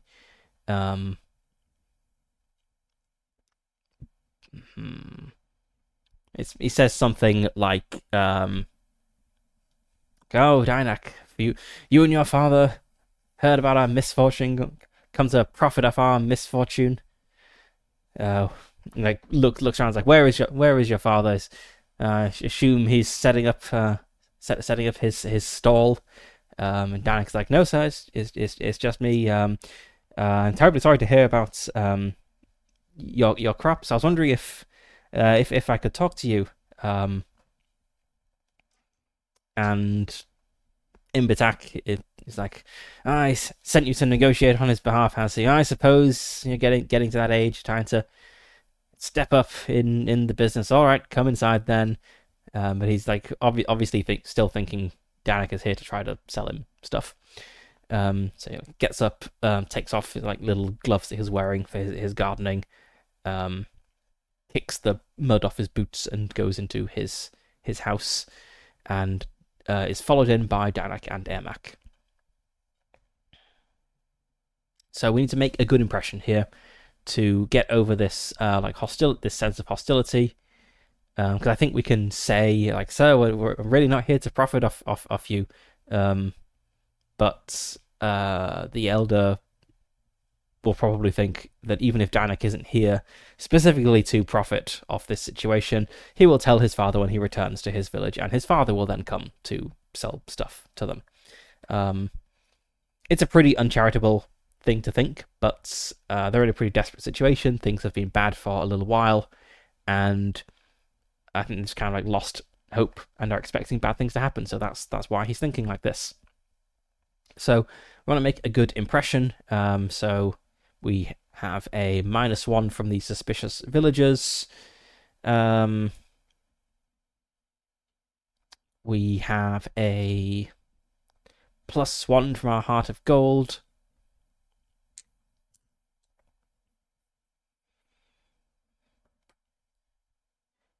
I think if we offer to help here, I think Danik would offer to help. I think he'd be like, well, sir, I came here because I needed your help with something, but I see you need help more than I do right now. Is there anything I can do to help? Like maybe I could talk to my father and we could get you some stuff at a discount, which is a bit of a risky approach because everyone here the Elder here thinks that Danik is here to profit, but I think it kind of applies as a use of a tag. So we have his Heart of Gold and his Help the Needy as positives, and we have Suspicious Villagers as a negative. So that's a +1 overall. Is there any way I can squeeze more tags into this?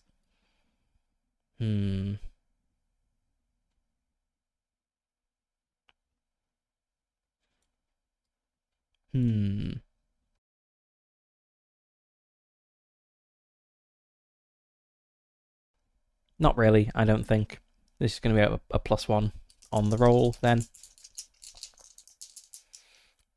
And so I think the consequence for this, because we shouldn't really roll when there's no chance of bad things happening. I think what we want out of this is we want information from the Elder. We want to know about this market that happened in the past,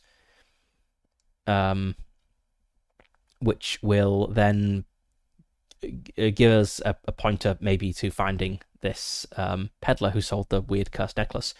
So if we fail here, then I think the Elder is not inclined to talk to us until this problem is solved. So we then need to, help the village before the Elder would deign to listen to us again. I mean, we're going to help the village anyway. It just kind of changes the order in which things happen. Okay, that's a 7 overall, which is a success with consequences. So let's see. Successes here. The target is impressed. We give the target a status that we can use in social actions against them. We can give ourselves a relevant status. Draw attention. I think the thing we're getting here is that he's just like inclined to talk to us.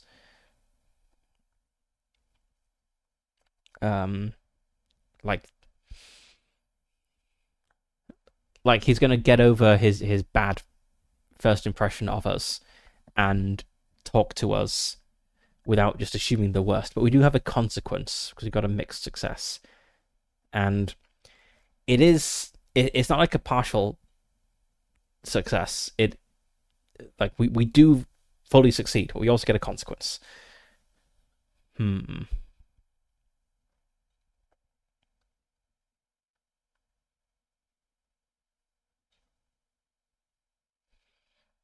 None of these consequences seem super relevant here. So you come out looking like a fool or are mocked, but that says only throw no successes.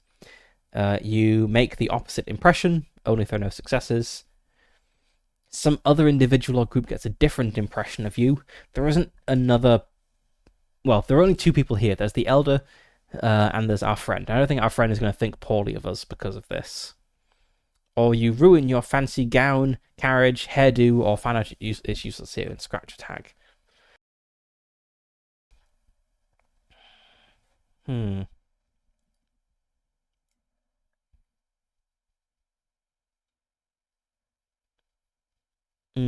It's hmm.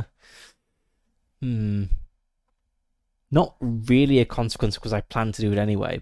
But maybe the consequence is like he tasks us in some way with figuring out what's going on here. But that's a very like video game thing to do. Like, I will answer your questions if you solve the problem of our cursed crops. It wouldn't really make sense for him to say it straight up like that. So, um, hmm.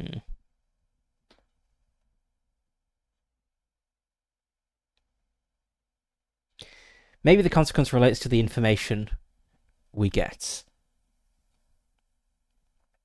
So, okay, what can he tell us? He can tell us that yes, there was a market some months back, and Bevion came because Bevion and Imbatak are good friends, and I think they visit each other a fair bit.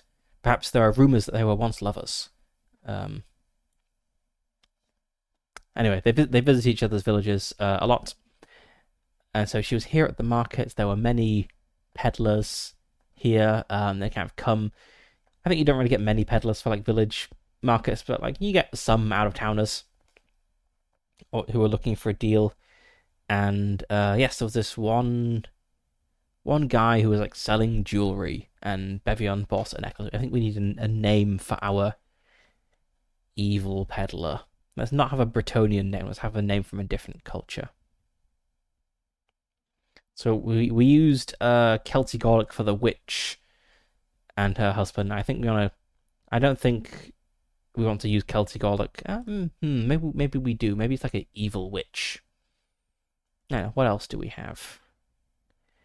We have Arabish, which kind of fits with Abact the Mad.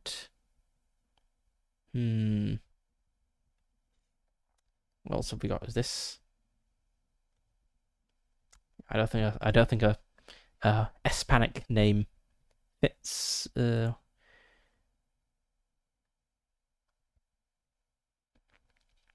Eurovision, maybe a generically European name, which is not really Bretonnian or Celtic or anything. Yeah, let's go with this. Let's just note something down, actually. So, just naming conventions.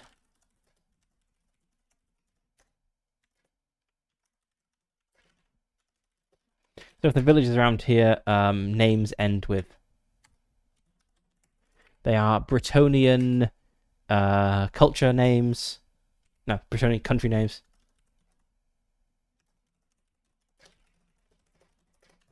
And they end with Gak.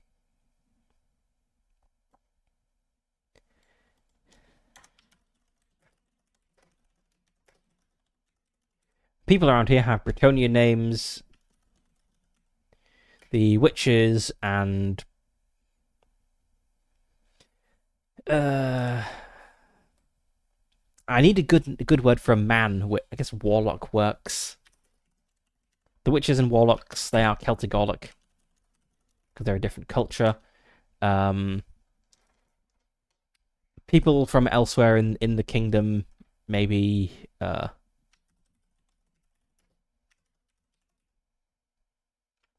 like generic kingdom style names are probably Eurovision. So everyone kind of around here is going to have a very similar sort of name, but as you get further away, people have different sorts of names. So yeah, let's roll up a name for this merchant. That's the culture or country name we want. Does it have? There aren't any specific personal name tables. Oh, for personal names, you can use any of the European type naming groups. Okay. Anglish, maybe. These are just like actual names, not name components. I prefer things that have name components.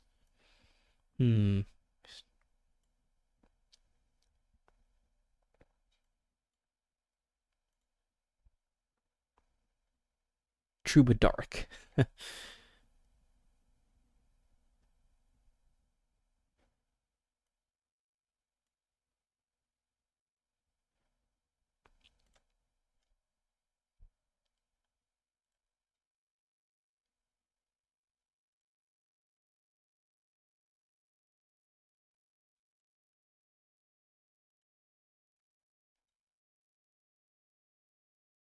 All right, let's just go for an English name, I guess.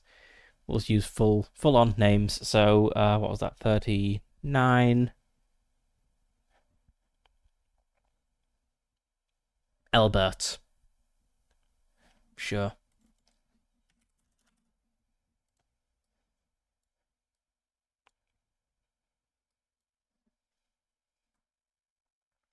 So our peddler is called Albert. Let's put this up here, I guess.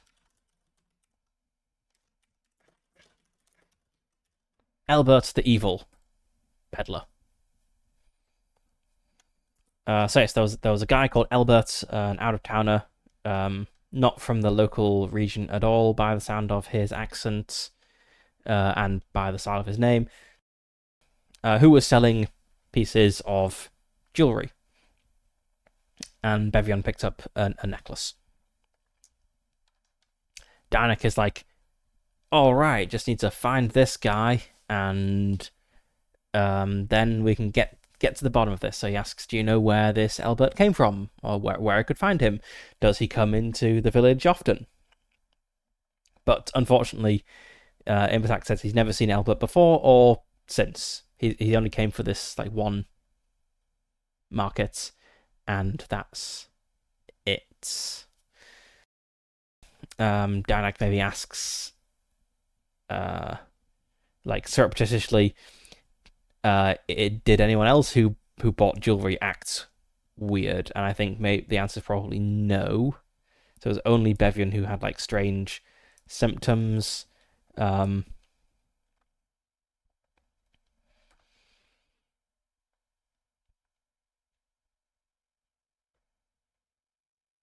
I think I know how this is going to connect to the peddler. I think the cursed item in the well is going to be a cursed piece of jewelry.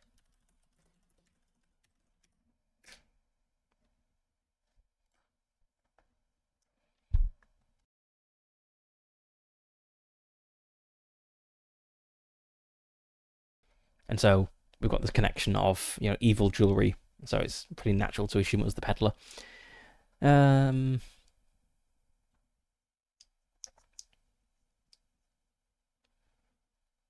Yeah, maybe that's just about all the like how the conversation goes. So we learn a name and that this guy was selling multiple pieces of jewelry, but the downside is we learn that no one else has exhibited symptoms of being cursed or acting strange in any way, and we don't know where this Albert is, where he's from, where he goes. He doesn't come back to the village. He's only been seen once, so it seems to be kind of a dead end. And so I think Dynac and Eremac leave this meeting with Imbatak feeling a bit disappointed, really. They didn't really learn... Well, they learned a name, but... Yeah, it's a dead end, it seems.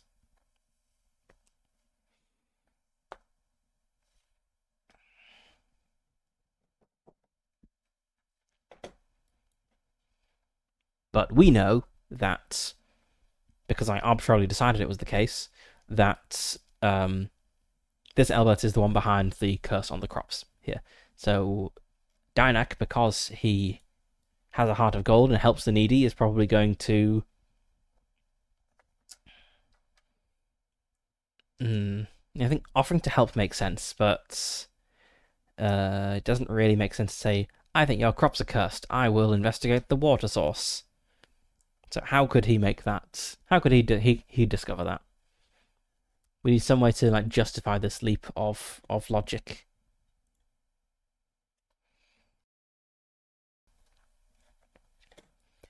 So he knows there's something wrong with the water, or the food, because he sensed the wrongness in it.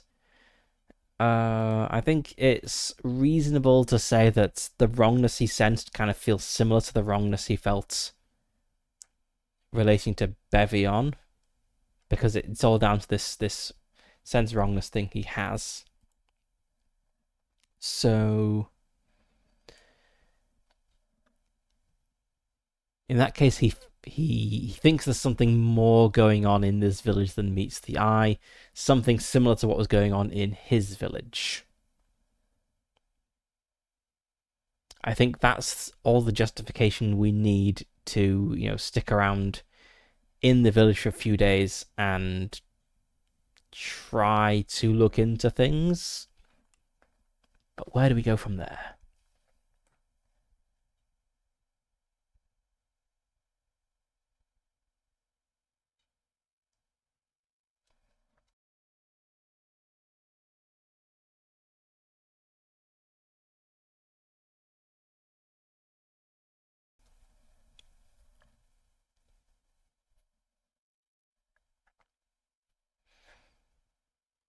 Goes the good old interpretive questions oracle.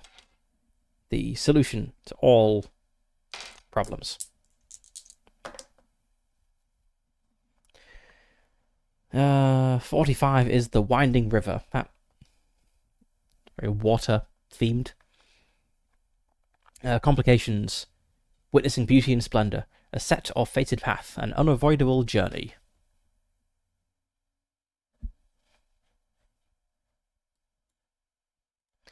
Maybe we want like just a montage scene of like looking around the village. So like talking to villagers and opening beautiful ears of corn. That's the word you use for corn. Like opening a beautiful ear of corn and seeing like a horrible, like grey, rotten thing inside. And stopping to pet a dog.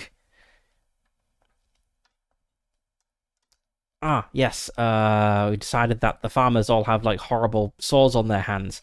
If he sees a farmer, that will, and he's like, "What's wrong with your hands?" And the farmer's like, "Oh, what do you mean? What's wrong with my hands?" And everyone else is like, "Yeah, Danik, what do you mean? What's wrong with his hands?" That will get us there, because then he'll look into the farmers. Okay, that's our in for this investigation. Man, writing RPG mysteries is so much easier when you're both the player and the GM and can just decide my character will find this clue. It's very easy, very convenient.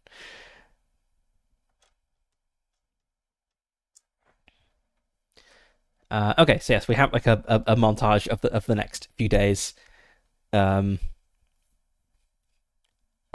going around the village, talking to people, looking at crops, stroking a dog, back at the blacksmith's house for dinner. The next day, talking to more people, stroking a goat, back at the blacksmith's house for dinner, and so on for a few days. Different animals each day. Like a dog, a goat, then a cat with some kittens, then probably a cow. Got to interact with all the village animals of all sorts. And eventually, after a few days, he sees a man with like horrible, like weeping sores. Oh, that's really gross. Horrible weeping sores on his hand. And let's say he's with Ermac at this point, and he's like looks at this man's hands. Maybe like sees him like walking across the village square, and he looks at Ermac and he's like, Ermac, who's that man? And Ermac's like, it's so and so. He's got the field out beyond such and such. And Danik says, what's wrong with his hands? Ermac's like, his hands? What do you mean? And I think Dinek is like unable to like they talk about it a bit, but Dinek realizes that Ermac can't see anything wrong, which is quite odd.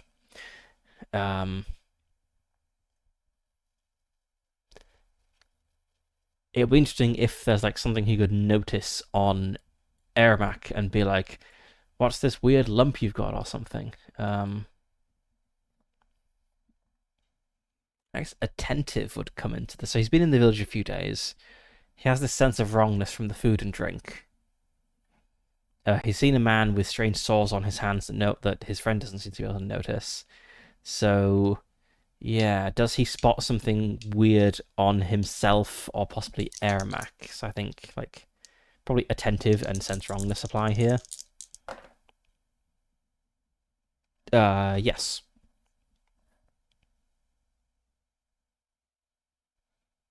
Is it on himself or Ermac? Let's go for 1 to 3 is on himself, 4 to 6 on Ermac. It's on himself, okay.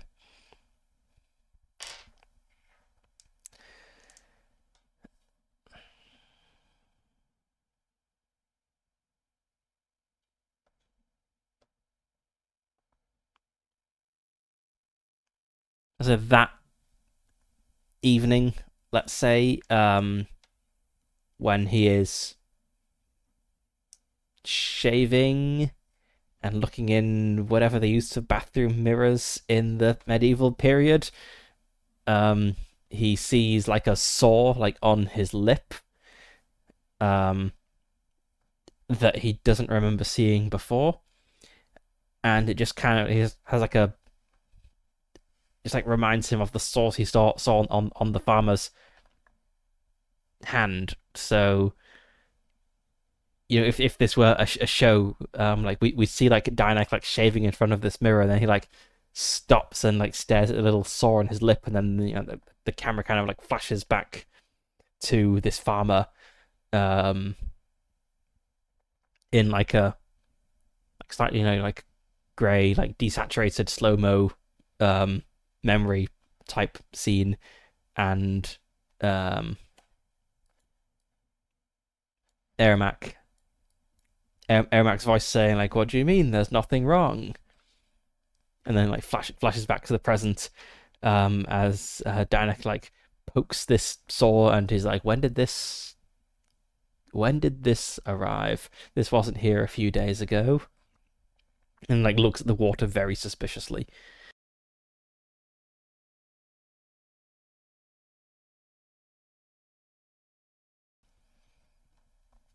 And the next day, I think he tells Ermac that he wants to go and see some of the farms. He thinks the farmers, he thinks there's something wrong with. He knows there's something wrong with the crops. I think he's just going to suggest that there's something wrong with the water. Like it tastes wrong to him. Hmm.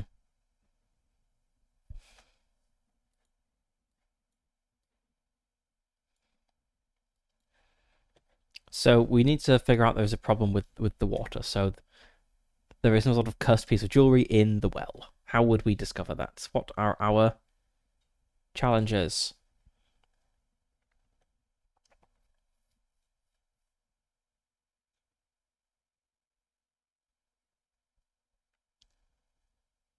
Let's have a quick look through our challenge oracles.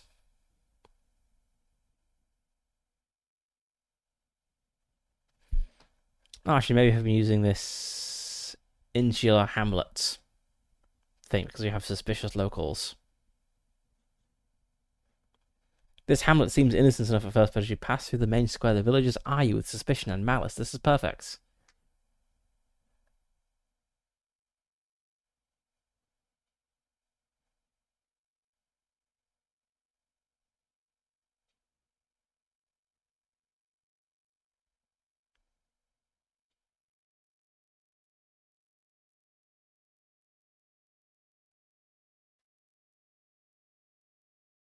Actually, I'm not so sure, really. It's more like an evil cult village.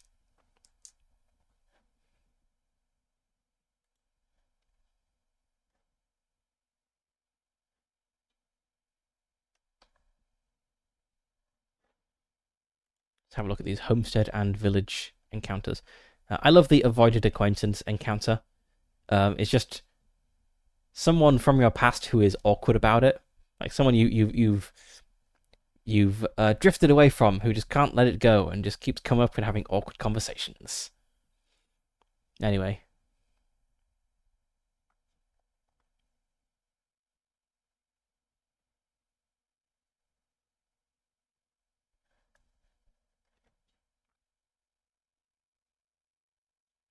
I mean, I suppose the abandoned well, even if we don't really like use it as written, this is kind of the sort of thing we want to find. Like there'll be a well out somewhere. It might even be the well in the center of the village, but there'll be something, some sort of well somewhere with a cursed piece of jewelry at the bottom, and that's affecting all of the water in the region because it's a cursed thing in the water, like below the water level of the water table.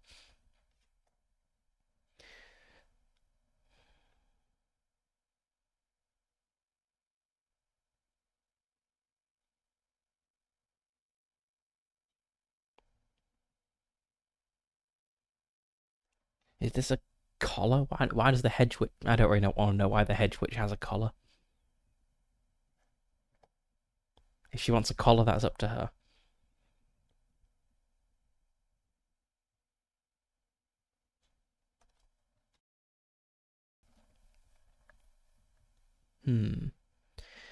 Fallow field, a stretch of rotting pumpkin fields give off a powerful stench. That's kind of what we've got going on here. We have fields full of rotting crops.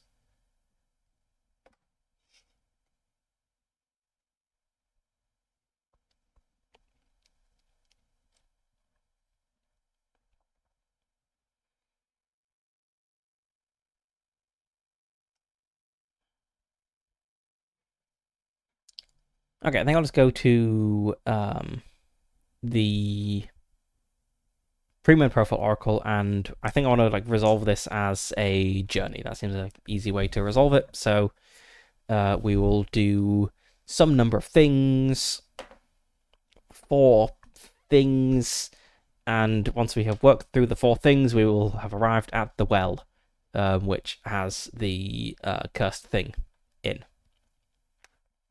This is kind of similar to how we found the witch's hut, not hut, cottage, last time. We just worked through a series of encounters. So let's roll some things. I guess we're kind of going on both homestead and village and outskirts and fields, and maybe even on the trail, just kind of looking at whatever seems appropriate, really. So we've got a 3 for our first encounter.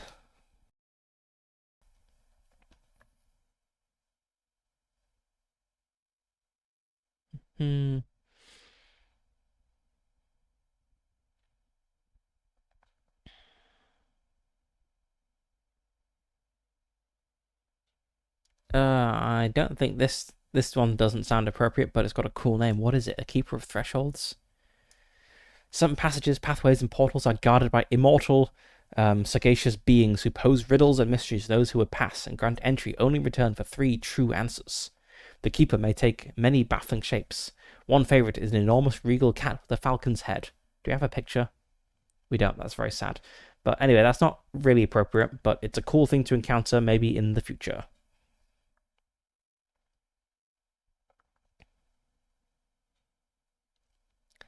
Okay, a 3. What is a house hob? Small, hairy creature. Known as helpful, albeit petty, spirits of homes. Everyone knows that the presence of a hob in your workshop or your house can be a blessing, as they often take on chores, but if mistreated, they can become a nuisance. The problem is it's hard to foresee what a hob, when a hob might feel wronged, or why.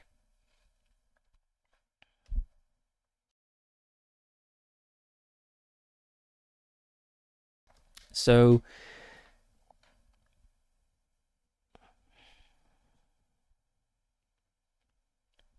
I'm not a big fan of house hobs. They're a bit too magic, I feel. Now, household spirits all over the place.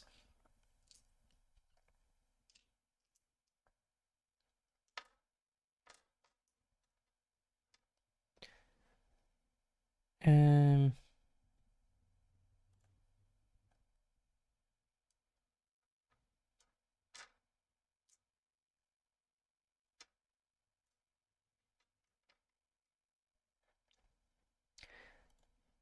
I'm not really sure how to resolve this searching for or finding the well with the cursed item in.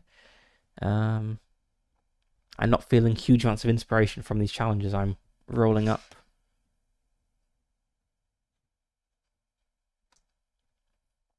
Let's just read through the list and see what's relevant.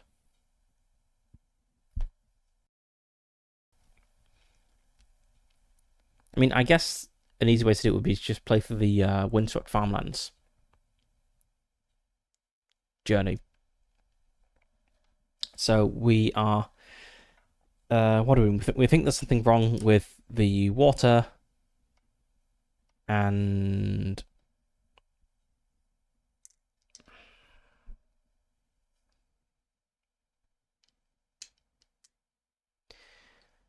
Yeah, I guess the problem is I feel we've kind of skipped, or I've kind of skipped a step in this investigation, which is why have I gone from there's a problem in the water to I should search through the fields.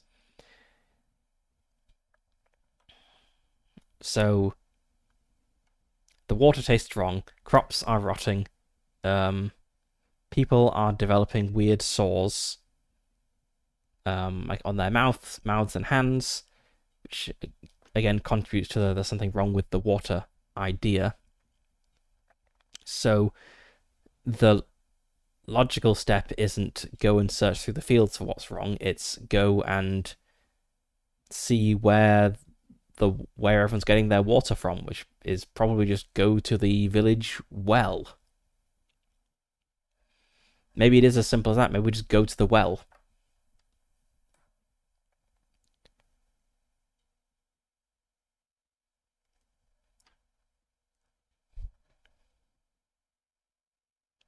So we have this abandoned well encounter. It's not really like directly relevant because this, if we're going to the village well, it's not abandoned. It's in active use.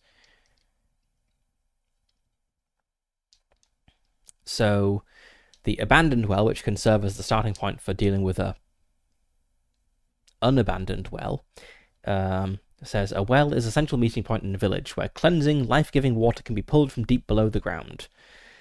When finding an unused well, overgrown with weeds, one must ask themselves what happened that made the locals abandon it. The well can be haunted by a spirit, corrupted by evil forces, or simply poisoned. Use the appropriate threats and consequences. So, it's not abandoned, but it is corrupted by evil forces. Subtly, though. Like, it's not, like, obviously poisonous, it's not, like, killing anyone, but it is causing crops to rot and people to slowly manifest diseases.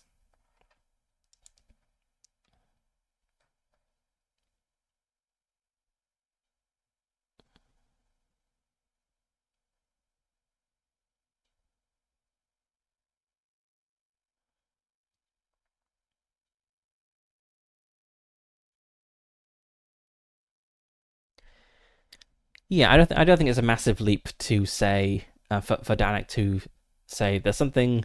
I think there's something wrong with the water. I want to go check the well to make sure it's okay because it's tasted weird ever since I got here, and I've now got this strange spot on my lip, and no one else can seem to see this spot, which is very odd. And if there's something wrong with the water, that could be affecting the crops as well. So yeah, I think we can do that. It's not a big leap of logic.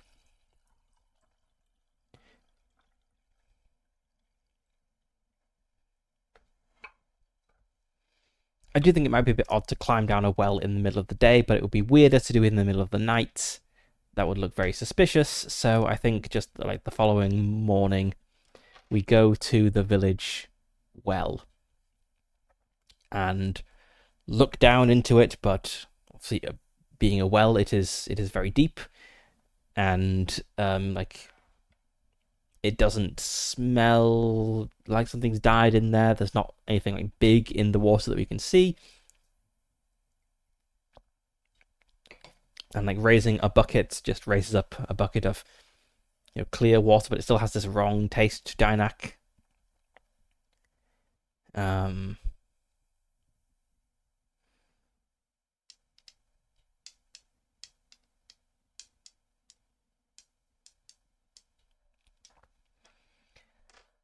suppose one thing to Dynak would ask is like, where did the farmers get the water for their fields? Like, is it from this well?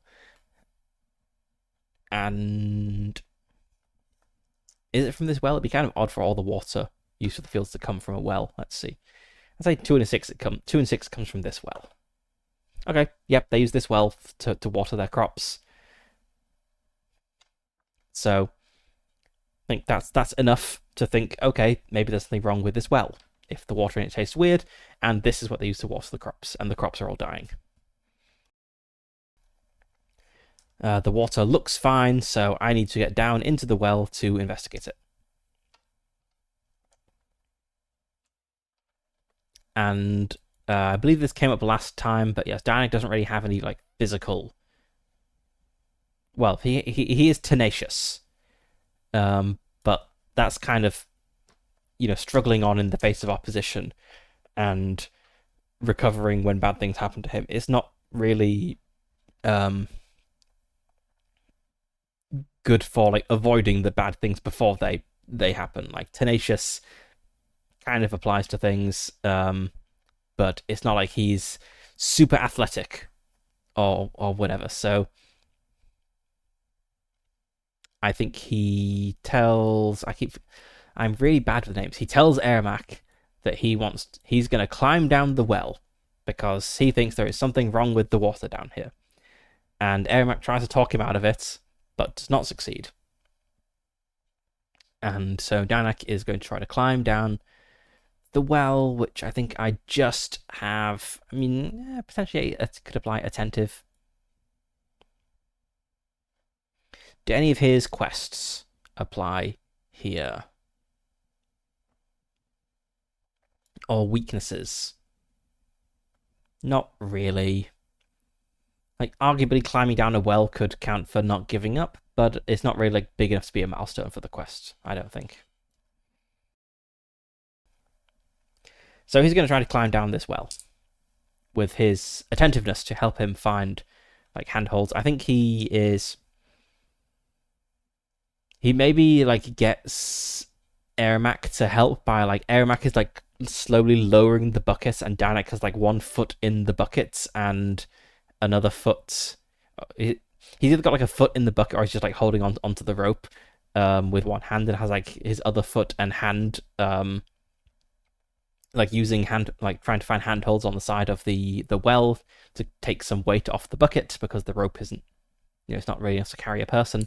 So he's slowly making his way down. I'll say attentive and tenacious apply, and if this fails, he's going to fall down a well and break the rope, and that will be bad for him. 6, 7, 8. That's a partial success.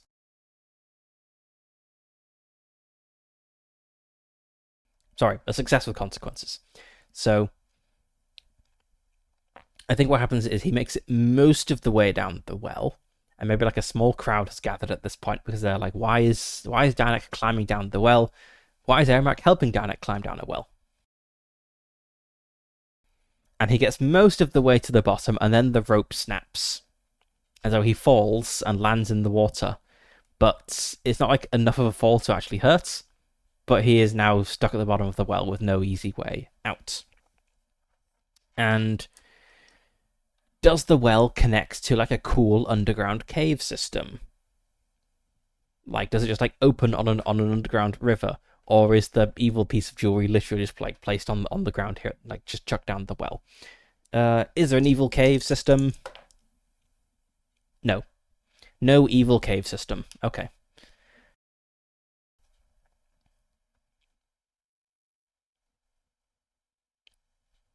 Does Dynak have a source of light down here?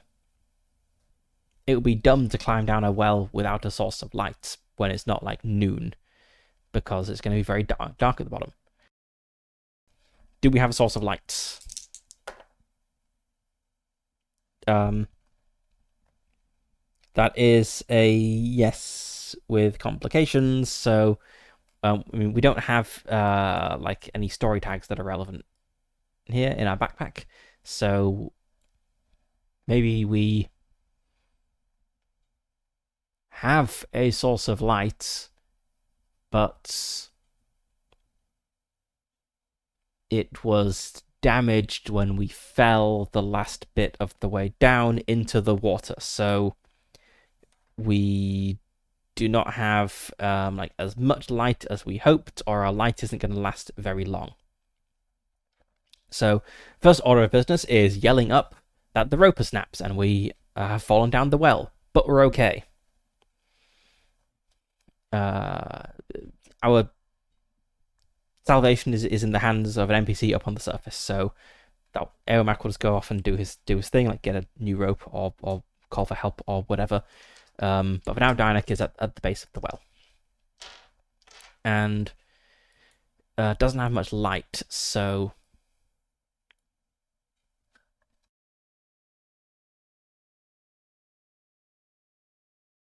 we wanted to get down here because he thinks there's something wrong with the water. We know there's a piece of cursed jewelry in here. I suppose he can just find it. It'll take a while, I guess, with poor light, but he can like crawl around in the base of the well. Something I realize I don't know, but I should look up. How deep is the water in a well? Like, is he having to tread water?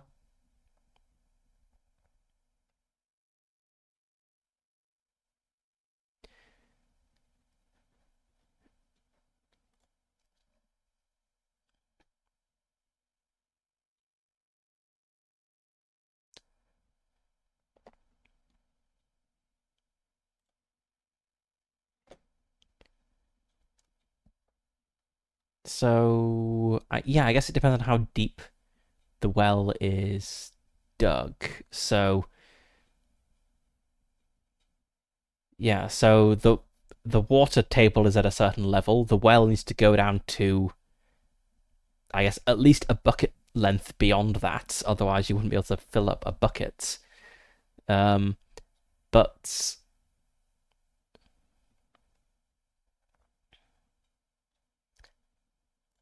Google, for some reason, no one's telling me how deep the. I mean, I can tell how deep a well is, but not how deep the water within the well is.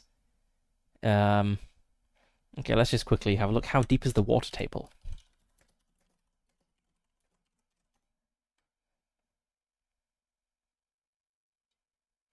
Okay, water table is apparently.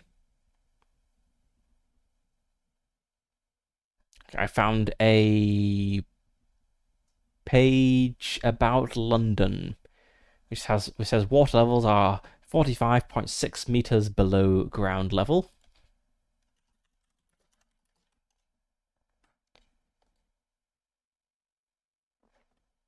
Apparently it varies a lot. Okay, there's probably like several feet of water. So we may actually be treading water here.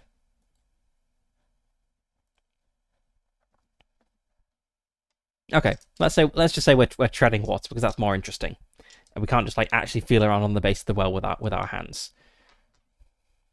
I think it's not like so deep that we're really in danger of drowning, like unless we're down here for a really long time. I mean, I guess it is deeper than us, so there is a risk of drowning, but not. It's not like we've just been dropped into the ocean. The water is maybe 10 feet deep, let's say.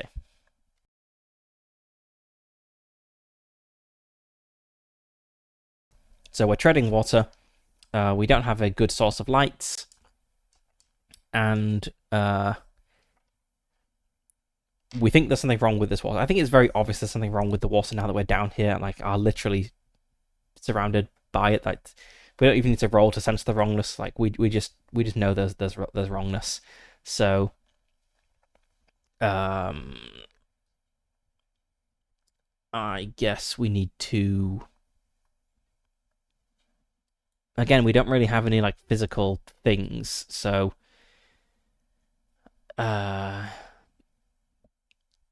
guess finding a cursed item in a well is just a matter of time. So a roll is going to determine how long it takes and whether we maybe injure ourselves in the process, not whether we succeed or not. So I think our attentiveness doesn't really apply here because we're just, it's dark. We're just feeling around for stuff. Maybe our tenacity does. Maybe it helps us hold our breath or something. But we fail miserably. So I think we're going to injure ourselves, I suppose. That seems to be the most sensible thing. So let's put that down in our backpack. And what sort of injury? Well, we can't really see what we're doing. So maybe we just like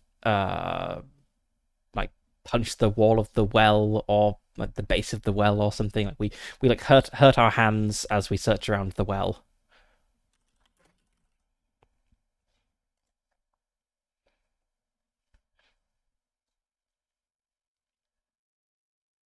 And I guess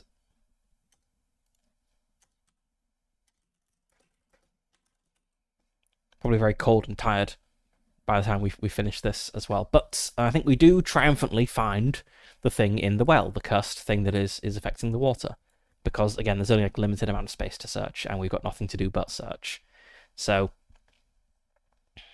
much like Deagle taking the ring from the base of the river Anduin, Dynak's hand grasps something in the water, something like hard and smooth that doesn't feel like a rock or something, and draws it up. Can't really tell what it is because it's dark down here, but let's just say it's a ring. Rings are cool. He feels something that feels a lot like a ring, but he can't really see. Like maybe holds it up to the lights, but there's not much light because it's the base of a well. He just has to like tread water until rescue comes and he is hauled out. And I think he can tell that the thing he's holding is wrong because of his sense wrongness.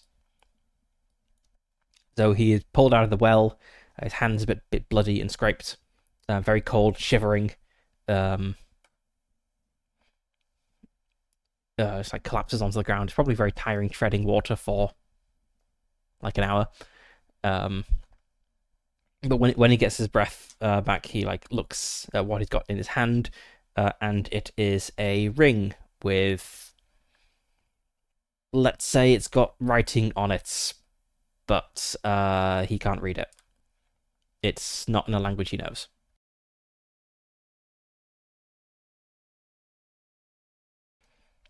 So let's add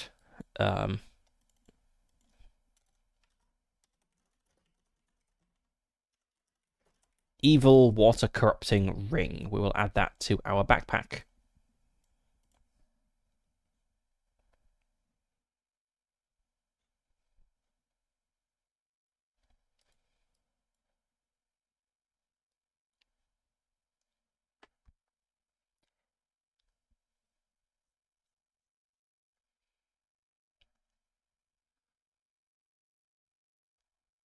He probably takes a few days off to recuperate, staying in Ermac's house still, and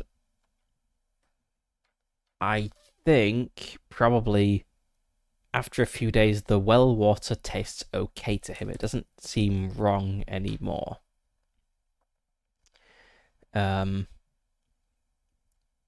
I think everyone in the village who has been drinking it for a long time is still kind of confused a bit and like doesn't recognize the bad things that happened.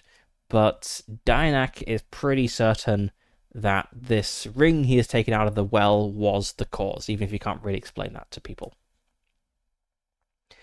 And this ring is a second piece of mysterious evil jewelry, and the peddler, Elbert, was selling jewelry, so I think he thinks probably this Elbert fellow was involved in this. But we need to point it to our next adventure, which is we still need to be on the trail of Elbert, and we don't really have any information on where he went. But we do have a ring with writing on that we can't read, so maybe our next step is to go to what Dynak thinks of as like the center of civilization, the true bustling metropolis of the nearby very small town. Because surely there, if anywhere, there'll be someone who can read this writing.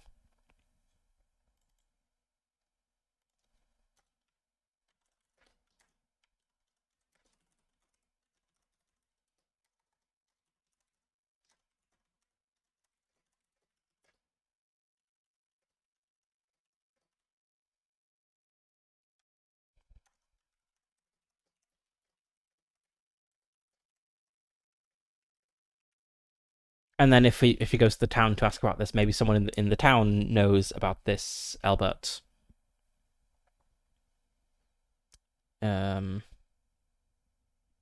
Or maybe there's someone who lives in another nearby village who's known to be good with languages.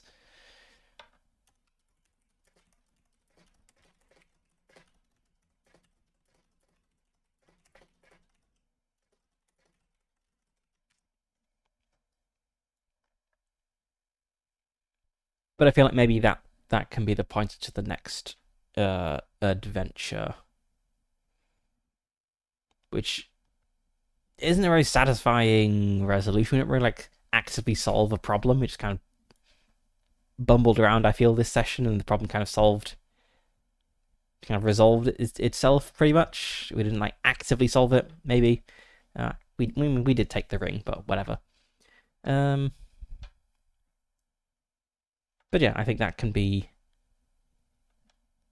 this adventure done, I suppose. So we have kind of a pointer to a next adventure.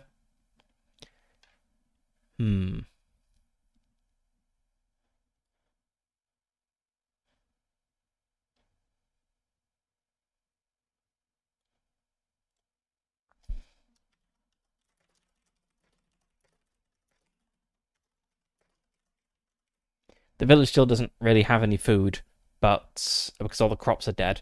But if it's like harvest season, they can't really grow new crops, even with good water now. So they're kind of stuck buying their food for the winter, but at least next year it'll be okay.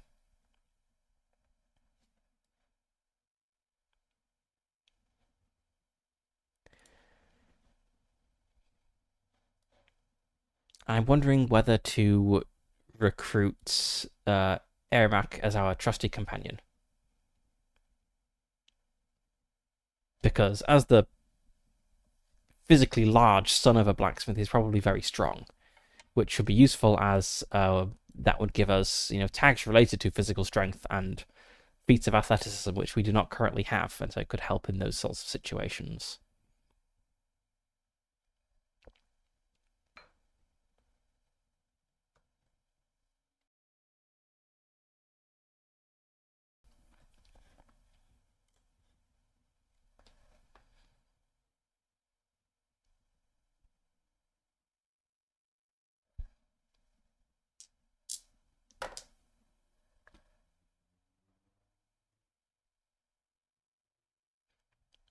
Got the winding river again.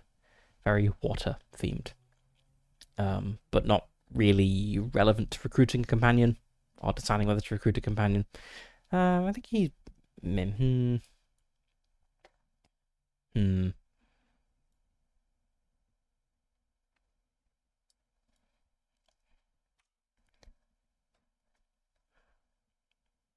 I'm not sure whether he'd be an interesting companion. He's just some other random villager who we invented. I suppose it does kind of fit with the like super tropey village boy becomes world-saving hero campaign setup that we're going for here, which is that his friend from the neighboring village becomes a mighty swordsman or something. Um,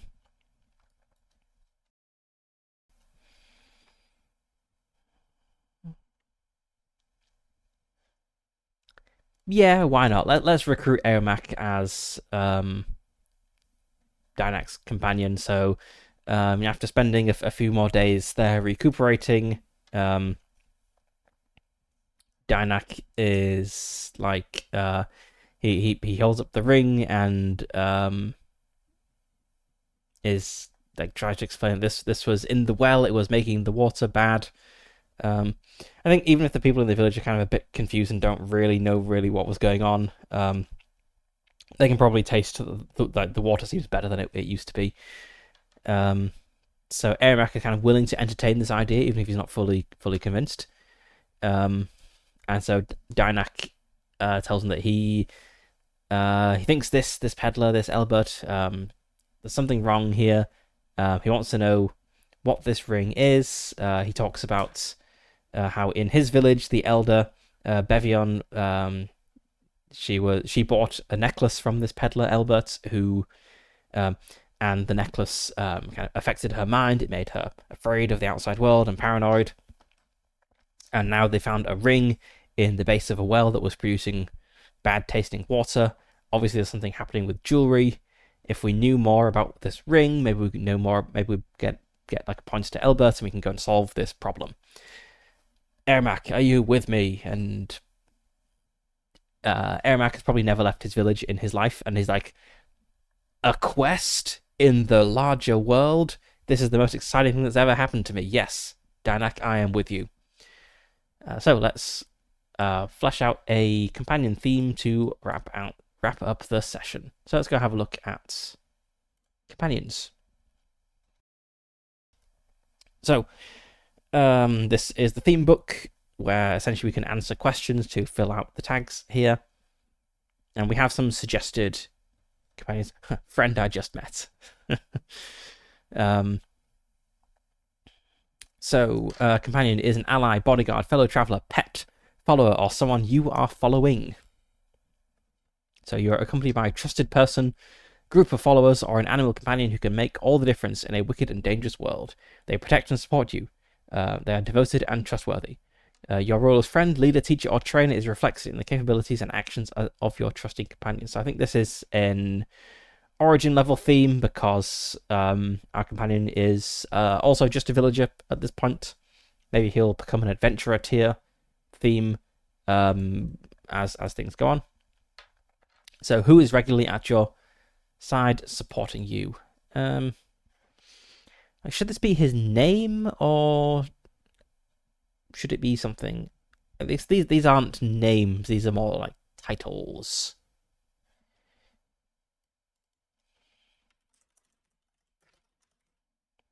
Let's call it childhood friend, and also we'll note down his name.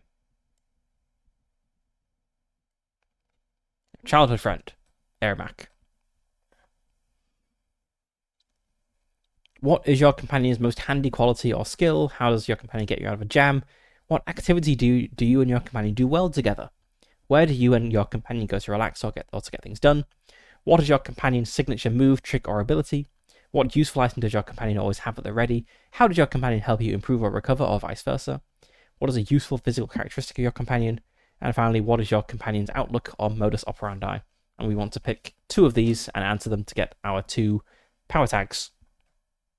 So I think the thing we want is that he's physically very strong.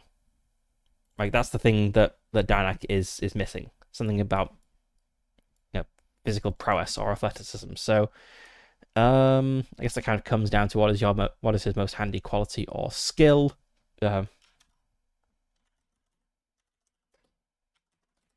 Prodigious strength.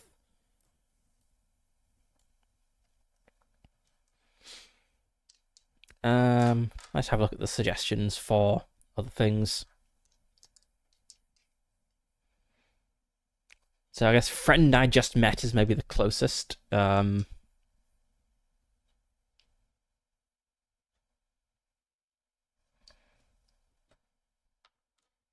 Doesn't sound that great though.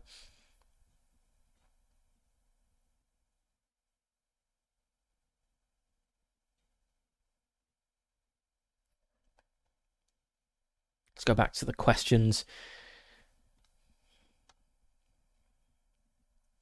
I guess as the son of a blacksmith, he is, obviously skilled at blacksmithing. What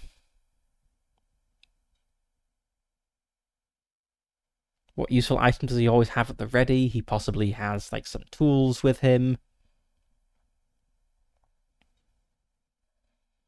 I think blacksmithing tools. Actually, yeah, what would you carry around for blacksmithing tools? Like a hammer? Hmm. Okay. This is a childhood. So I'm thinking for a childhood friend, we might be able to, like we know each other super well, so we might be able to like resolve situations without even needing to like explicitly talk about things. We just kind of like know how the other thinks. But that's already covered by the childhood friend theme title here. So I don't think we want that because then we're kind of double dipping on the same thing. So I'll go for prodigious strength and I guess blacksmith's apprentice. If we need to smith something, or like so Dynak he can repair simple things, but like if we need to like make something, or possibly break something, or repair something a bit more complicated, maybe Eremac as a blacksmith's apprentice would be more suited to that. We need a weakness tag. So how does your companion get into trouble or danger? What is his most annoying quality? What would cause him to become unavailable, and in what situations is he least useful? I mean, we've already established he's like physically very big, and he's from like a small village, so he's probably stands out.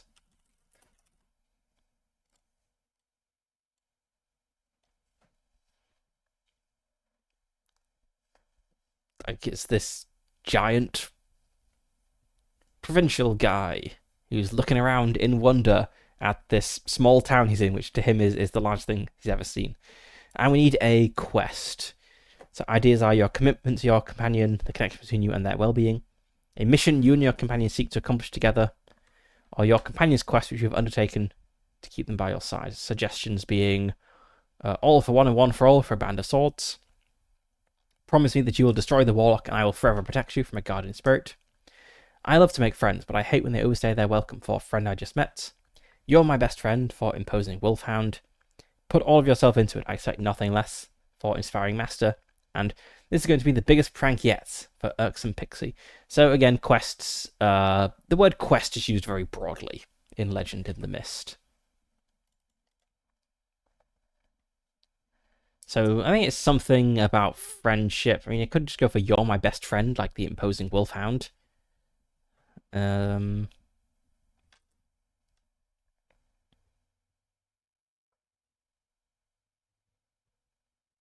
Yeah, it's an okay one. It's possibly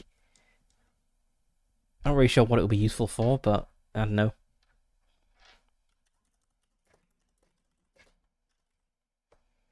Or maybe something about because we're recruiting him to solve problems with the villagers.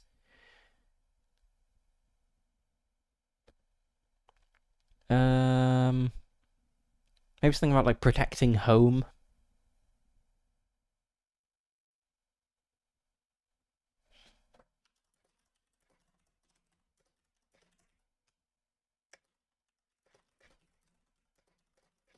Yeah, I'll protect my home from the dangers of the world, which kind of is kind of like a small scale version of our destiny quest. So our destiny quest is I will defeat the evil force plaguing the land, the spectre of Arax the Mad, and then this friendship one is much more small scale. I'll protect my home from the dangers of the world.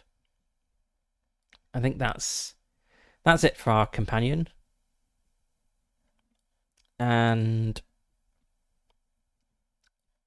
I don't really know what to do to begin the next adventure, so I guess we will leave the next adventure to next time, where we will be doing something to go and find some more detail about this ring, which has ancient writing on it, and hopefully track down... Actually, I think we will track down Elbert, the evil peddler, next time. And then Elbert, when we defeat Elbert, he'll be like, "You fool! My master will destroy you, and I will rise up even stronger than ever before," or something like that. And then that will be what leads us into the next stage, like the wider world part of the conflict. And eventually we will progress onto realizing that